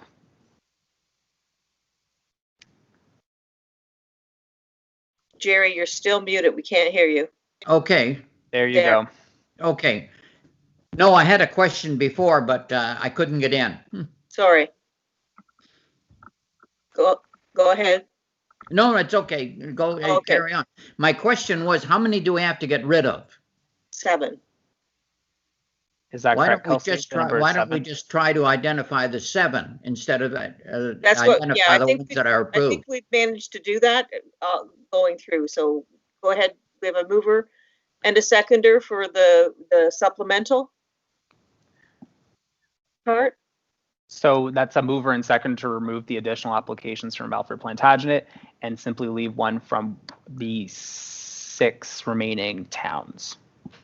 Okay, so we've got a mover and seconder. So the chair is looking for comments or a vote. Okay, can I call for the vote on this motion to remove, to reduce Alfred Plantagenet down to 6? Yeah. See 3 hands, 4 hands, 5. Okay, anyone opposed? Can you remove your hands if you're not opposed?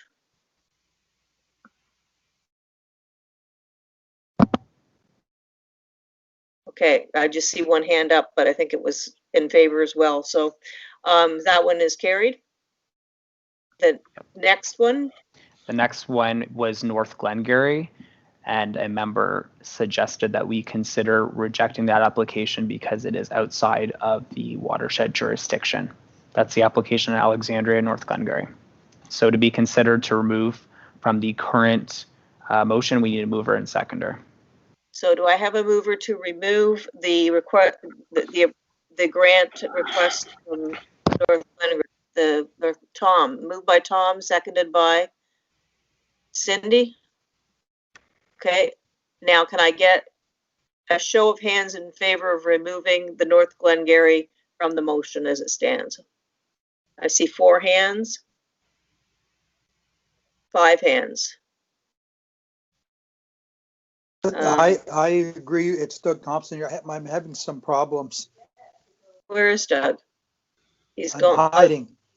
Yeah. So for the sake of the count, I'm Madam Chair, having do you some want to do internet that again? problems, but I'm Can I back. just, all right, can I get a show of hands once again for those in favor of removing North Glengarry from the approval list? I see, okay, a bunch of 5.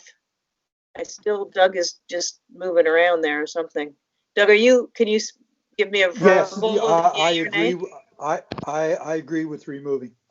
Okay, opposed. Can I see a hand for opposed? I see.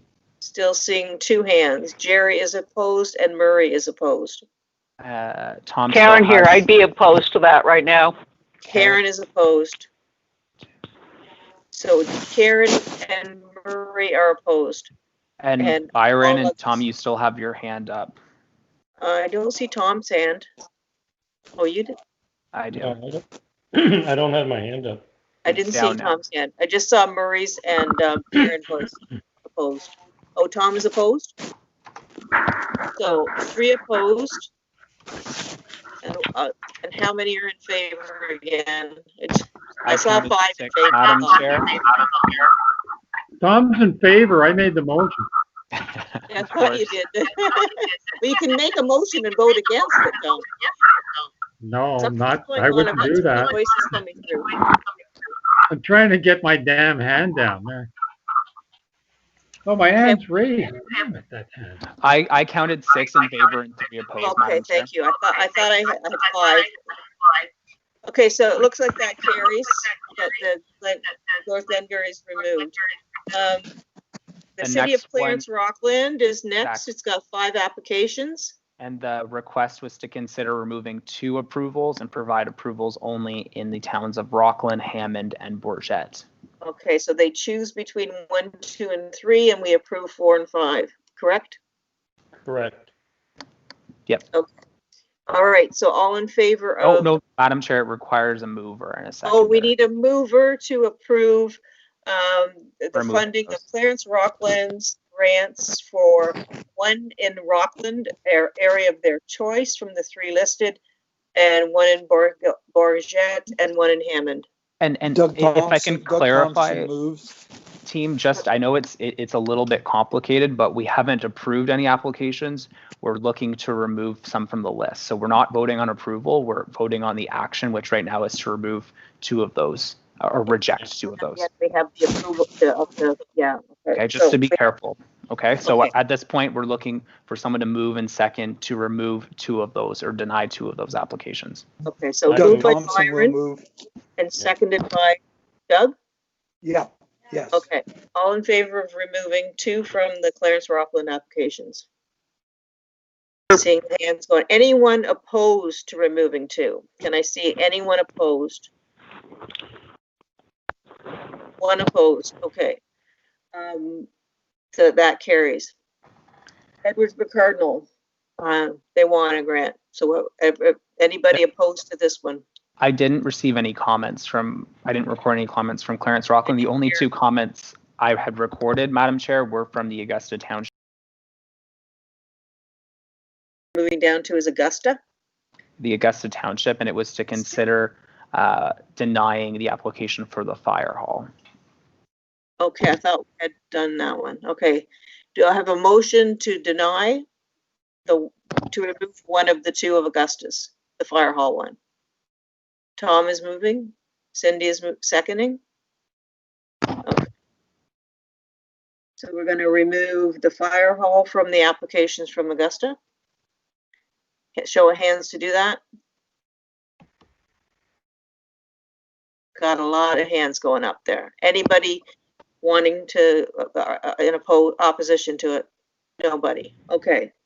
And the next one was we did Chesterville, right? I'm losing Well, to get unmuted, it's Karen here. I would be opposed from removing that from Augusta because even if they're both there, that's like $600.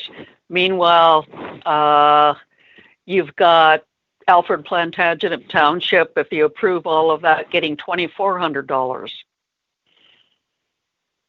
Okay, let's take a pause, perhaps a point of order. Kelsey, can you let us know how many more applications we must reject to provide all of the funding that we have available. From my count, it looks like we've eliminated 1 from North Glengarry, 2 from Clarence Rockland, and 2 from Alfred Plantagenet, or did I count wrong? 2. 2 from Alfred. Yeah. So we need to reject how many more, 1 or 2?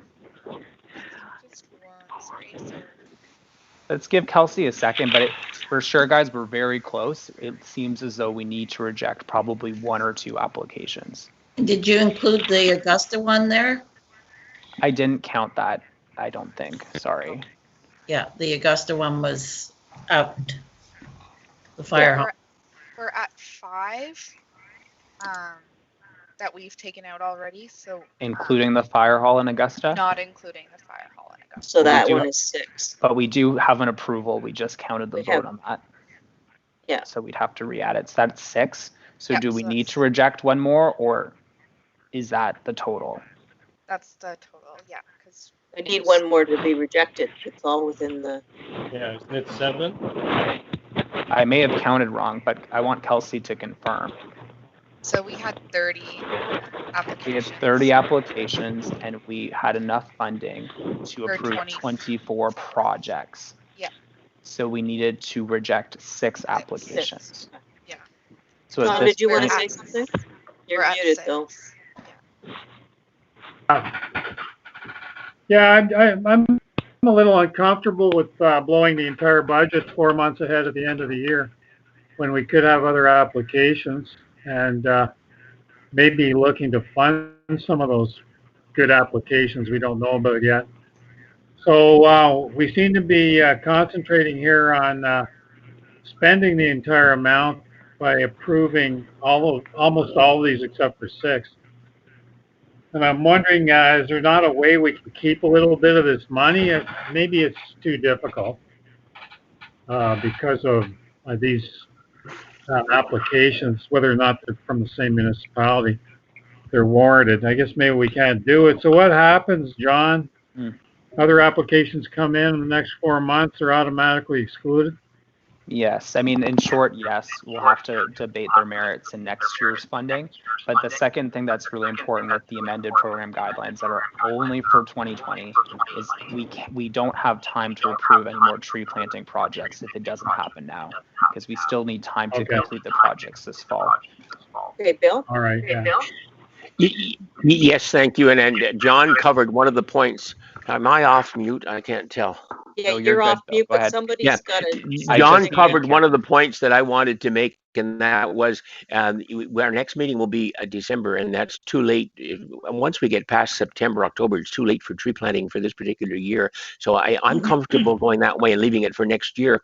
But the other thing that we said, or was said near the beginning, and keep it in mind that if we recommend or approve how many we approve, and we think some others, how many we have the dollars to approve, and we think some others might be worthwhile considering, we could recommend that the board look at approving some extras for us with some dollars they might have. Now, whether they would do it or not, I don't know. But that's an alternative that was mentioned earlier, and it's one that I think we keep in mind. That is, if we think some of the ones we yanked are still worthwhile. Thank you. Okay, so we've removed enough to spend all the money that we have left. In the event further requests for funding come through, they can be put to the board because board members have their individual donation allotment that they can make use of on a personal basis. So there's always room for that. I would still look at the Chesterville Green Gang #1. Since when do we buy flowers that just kind of die off, fertilizer and gas? I know it's for beautification, but you know, I think annual flowers don't last like a tree does. Did we not remove that one? No, we not tabled yet. it for later. Oh, okay. It's the last Sorry. one left on the list to discuss. Okay, so let's come back to it. I don't know why I thought we had already, but anyway. Further comments on the Green Gangs, Byron's Cindy, you have to unmute yourself though. And then. Yeah, no, sorry, I disagree because, you know, it really does fall into community gardening. And the same with if you plant a community garden, your vegetables die at the end of the year. You know, you're not going to have vegetables all year long. So this project is to enhance, you know, communities, and I think it fits into the criteria perfectly. And I love what that group does. I think they are very dedicated bunch, and you know, if it weren't for them, the town wouldn't look that way, and it's lovely to drive through. So I think it's definitely a community garden because the whole community gets to enjoy that. So that's, you know, I just my comments. Okay, Tom. Well, Yeah, unmute yourself. I have some trouble with giving 2 grants to the same organization, the Chesterville Green Gang, for 2 different projects. It's one thing to give multiple grants to a municipality to spread around the municipality, but we have one group here getting 2 separate grants for 2 projects at the same time in one municipality. I don't think we've ever done that before, actually. I can't remember ever doing that. It's not the same group. One is the Historical Society and the other one is. Oh, is it? Yeah, the Green Gang. Yeah, for the publications. No, Well, we're that's talking just about, Green we're Gang talking about has trees at the arena, and we're talking about watering the flowers. Those are two grants being sought by the Green Gang. Oh. It doesn't say that they're 2 different organizations. The Historical Society is looking for publication of the book. Madam Chair, it doesn't matter which way. I'm not going to vote on whether you go one way or the other, but yes, we have given to both in the past. Okay, so I think No, have we given, no, the point is that we've given 2 grants to the same group at the same time and 1 request. I don't remember ever doing that. There is some point of interest rather. We have, as Bill mentioned, provided grants to groups not in the same application, but they've applied at separate times of the year for different projects and been awarded. It not conventional doesn't happen very often. Yeah, we've given this group grants before. I know that, but we ever give them 2 at once? No. John, you're getting feedback. I'm hearing you twice.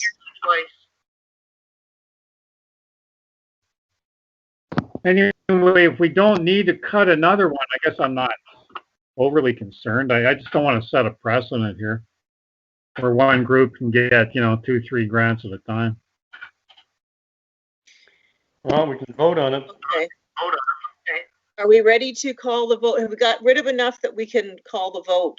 Okay, so then I'm just going to get John to summarize to read out the recommendation, if you don't mind, because you've got. Yeah, certainly. So at this point, we've already approved to remove a few projects. As it stands, there's still 24 projects that are in the queue on the existing report to approve. And those are to the Chesterville District Agricultural Society, Boise Est, Augusta Township, the Chesterville Green Gang, the Chesterville Historical Society, Little Fayette Lions Club, Roxborough Agricultural Society, the Township of North Dundas, the Township, or rather the City of Clarence Rockland, the Township of Edwardsburg Cardinal, the Greeley Community Association, the Russell and District Horticultural Society, Russell Township, the Osgood Township Museum, and the Township of North Dundas. And recall, the ones that we've removed from this list are applications from Alfred and Plantagenet to make it so that there's only 1 per town. The same for Clarence Rockland, that's removing 2 so that it's 1 per town. We've removed or denied the application at this point from North Glengarry, and we've denied 1 application from Augusta Township for the fire hall. So we have a current mover and seconder from the original motion, which has been amended with the removals. The chair may now call further debate or may call the question on the vote to award $300 to each of those projects. Okay, so the mover and the seconder, do they accept the amendments to the original? They don't need to because we have a mover and seconder on each amendment that was made. Okay, fair enough. All right, are we ready to call for the question? does Oh, anyone have any? I still don't agree with giving 3 grants to Chesterville, but Do you wish to move to consider removing one for the Green Gang for the beautification? yeah. You'll require a seconder. Do we have a seconder to remove the Jerry? I see Jerry's hand went up to second that. Okay, so the question. Okay, so let's call a vote. I'm going to call for a vote on the removal of the garden portion of the Green Gang, which is a recommendation number 1 or request number 1. So please, be clear. Can I see just the hands going up in favor of removal of item number 1? I see Tom, Byron, Jerry, Tim, Charles. And recall, Karen, to I cast see. your vote, you'll need to press *6, unmute yourself, and say your vote.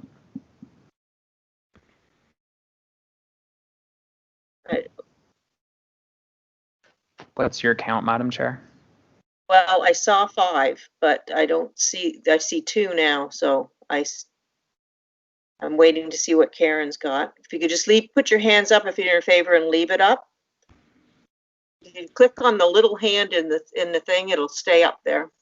In favor of not giving them the money? Yep, In favor of removing number 1 from the request. So I see. I counted 5 with the hands. I and see 1 5 without hands in using favor. I don't know what Karen is saying because she's still muted. That'll be 5 plus Doug Thompson, Madam Chair. He didn't use. Oh, I the see hand Doug feature, now. so Yep. Okay. That's Thank 6 you. voting 6. to remove. So if the hands can come down, I can see opposed. Opposed to removing number 1. I see 2. I see 2. So we are removing number 1.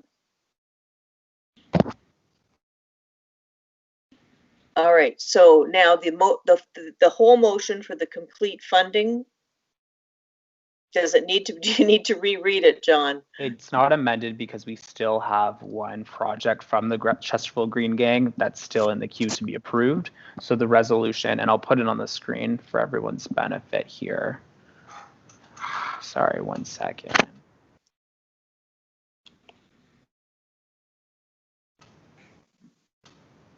Oh my, so many. Where are we now? So we've removed North Glengarry. And we've added the township of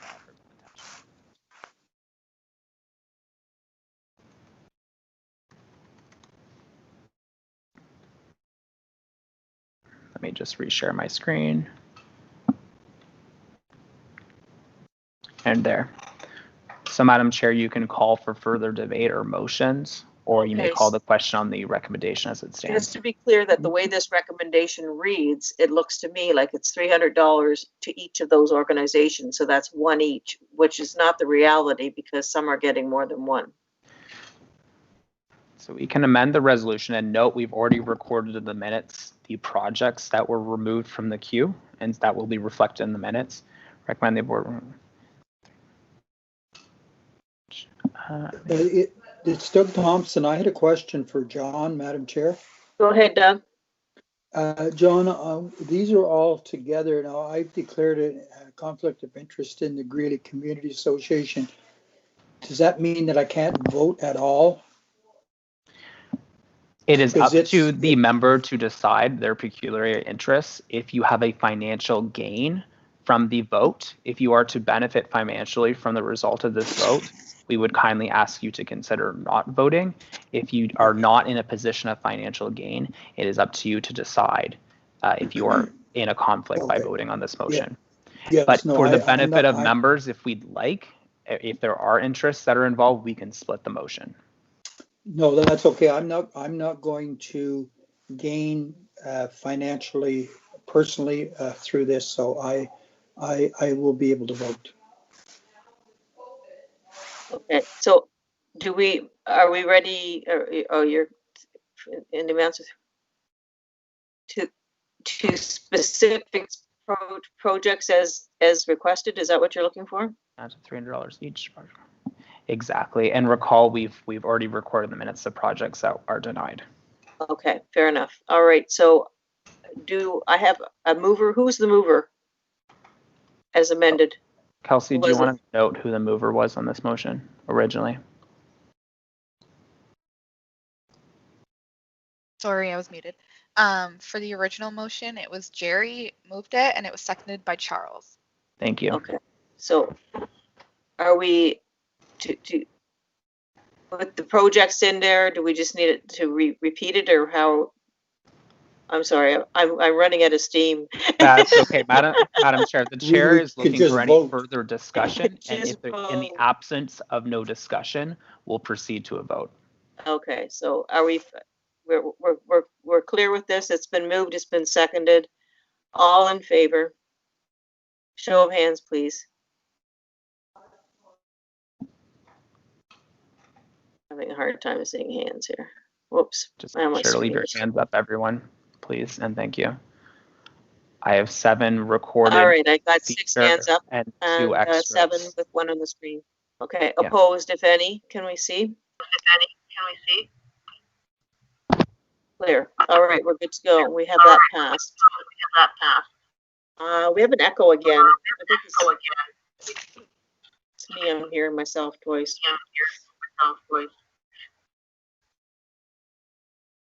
All right, so where are we here now on the agenda? So obviously, reminder everyone, please mute yourself when you're not speaking. This is the last report, Madam Chair, and it's the approval for our tentative meeting dates for 2021.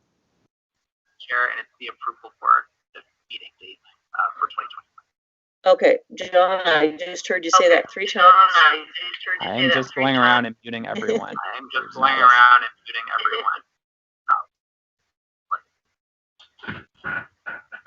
I think I got everyone. So we have a recommendation that the Communications Committee approve the 2021 Communications Committee schedule as presented, including 1 additional meeting March 21st. And so we have. So there's the dates are in your package on page 60, everyone. And so these are the tentative dates for next year. You'll recall that we always have 5 meetings each year, though we're only required to have 4. In the past, we've had an early meeting in January or February to review our education programs instead of a November meeting. At this point, we're proposing no early meeting in 2021 and instead an additional meeting in November. Recall at any time, we can add meetings if we have consensus and a reason from staff and the committee. So at this point, we're proposing a meeting in March. That's the joint meeting on March 4th, a meeting on Wednesday, June 16th, a potential meeting in July.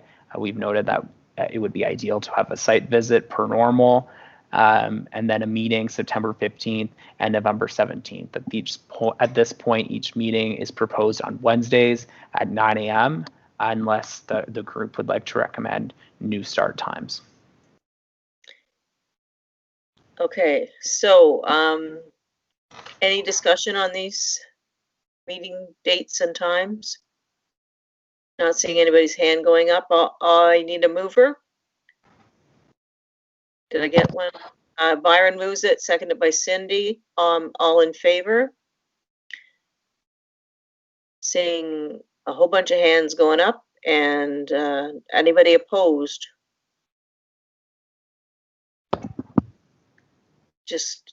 I think that's just a leftover hand up. That's Tom. Peggy? Yes? Do we have a meeting this November? No? No, this is the last meeting scheduled. This is our last one. meeting. Okay. But I would like to know, Madam Chair, if that's okay, if there's a need for a meeting, and there may be, depending on. Byron, can you mute yourself? Thank you. He is muted, John. I think it's your second microphone. Well, I don't have a second microphone. Oh, you don't? Okay. That's okay. But if there is a need for a meeting in the fall, we will set one up for November. So just to confirm, our next meeting is about 6 months away? Indeed. Yeah. Unless something comes up where we need to meet to approve or review.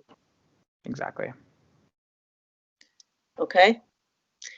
So roundtable discussion, community engagement activities, and recommendations for friends. Let's maybe cover them both at the same time. And I'm just going to start at the top of my screen and work my way down here. Bill. Madam Chair, if Yes? you'd wish for time's sake and as a point of order, we could entertain submissions from committee members for their community engagement activities to be added to the minutes. And obviously we'll have to report on those publicly, but we could do that as an alternative should members wish. You're saying like to have them Submitted to us by email. If there's any updates the members wish to share with each other and with staff, they can be submitted by email and we can include them. Okay, that would probably make sense for the next round. Cindy, you wanted to say something? I support that. Okay, good. Alrighty, so we'll just do those by email. And we did have a recommendation for friends of SNC from another group I saw, right? Was it forestry? Yes, I can't recall what the suggestion was from. And obviously this is an award or recognition we typically like to assign every month at our board meeting, and we haven't done that this year because of the COVID-19 pandemic. So if there are submissions or recommendations that members wish to submit, I mean, just send us an email or a message, call anytime. Okay, so do I have a motion is there anything anybody wants to say at this point on the roundtable? Not on the round table, Madam Chair. I'd like to go back to the grants for a minute. Is my math right? Did we end up with $300 to spare? Yeah. Or did we give it all out? I think we've got one 300 left. We did. Yeah, I think it's $200 that should be there. Is it 3? Yeah, 3. Okay. Well, we can keep you posted should we receive any further submissions, and we can go for an electronic vote and approve them. We could, Greeley will take more if you'd like us to. Okay. All right, so I think that we are ready to call for a motion to adjourn. Anybody? Doug Thompson. Moved by Doug, seconded by Byron. Well, thank you guys very much for great meeting, Peggy. All right, Merry Christmas, everybody. Yeah. Merry Christmas. Yeah. Happy Halloween. Happy Halloween. Yeah. Happy Thanksgiving. Thank you, John, and the rest of the staff there for being so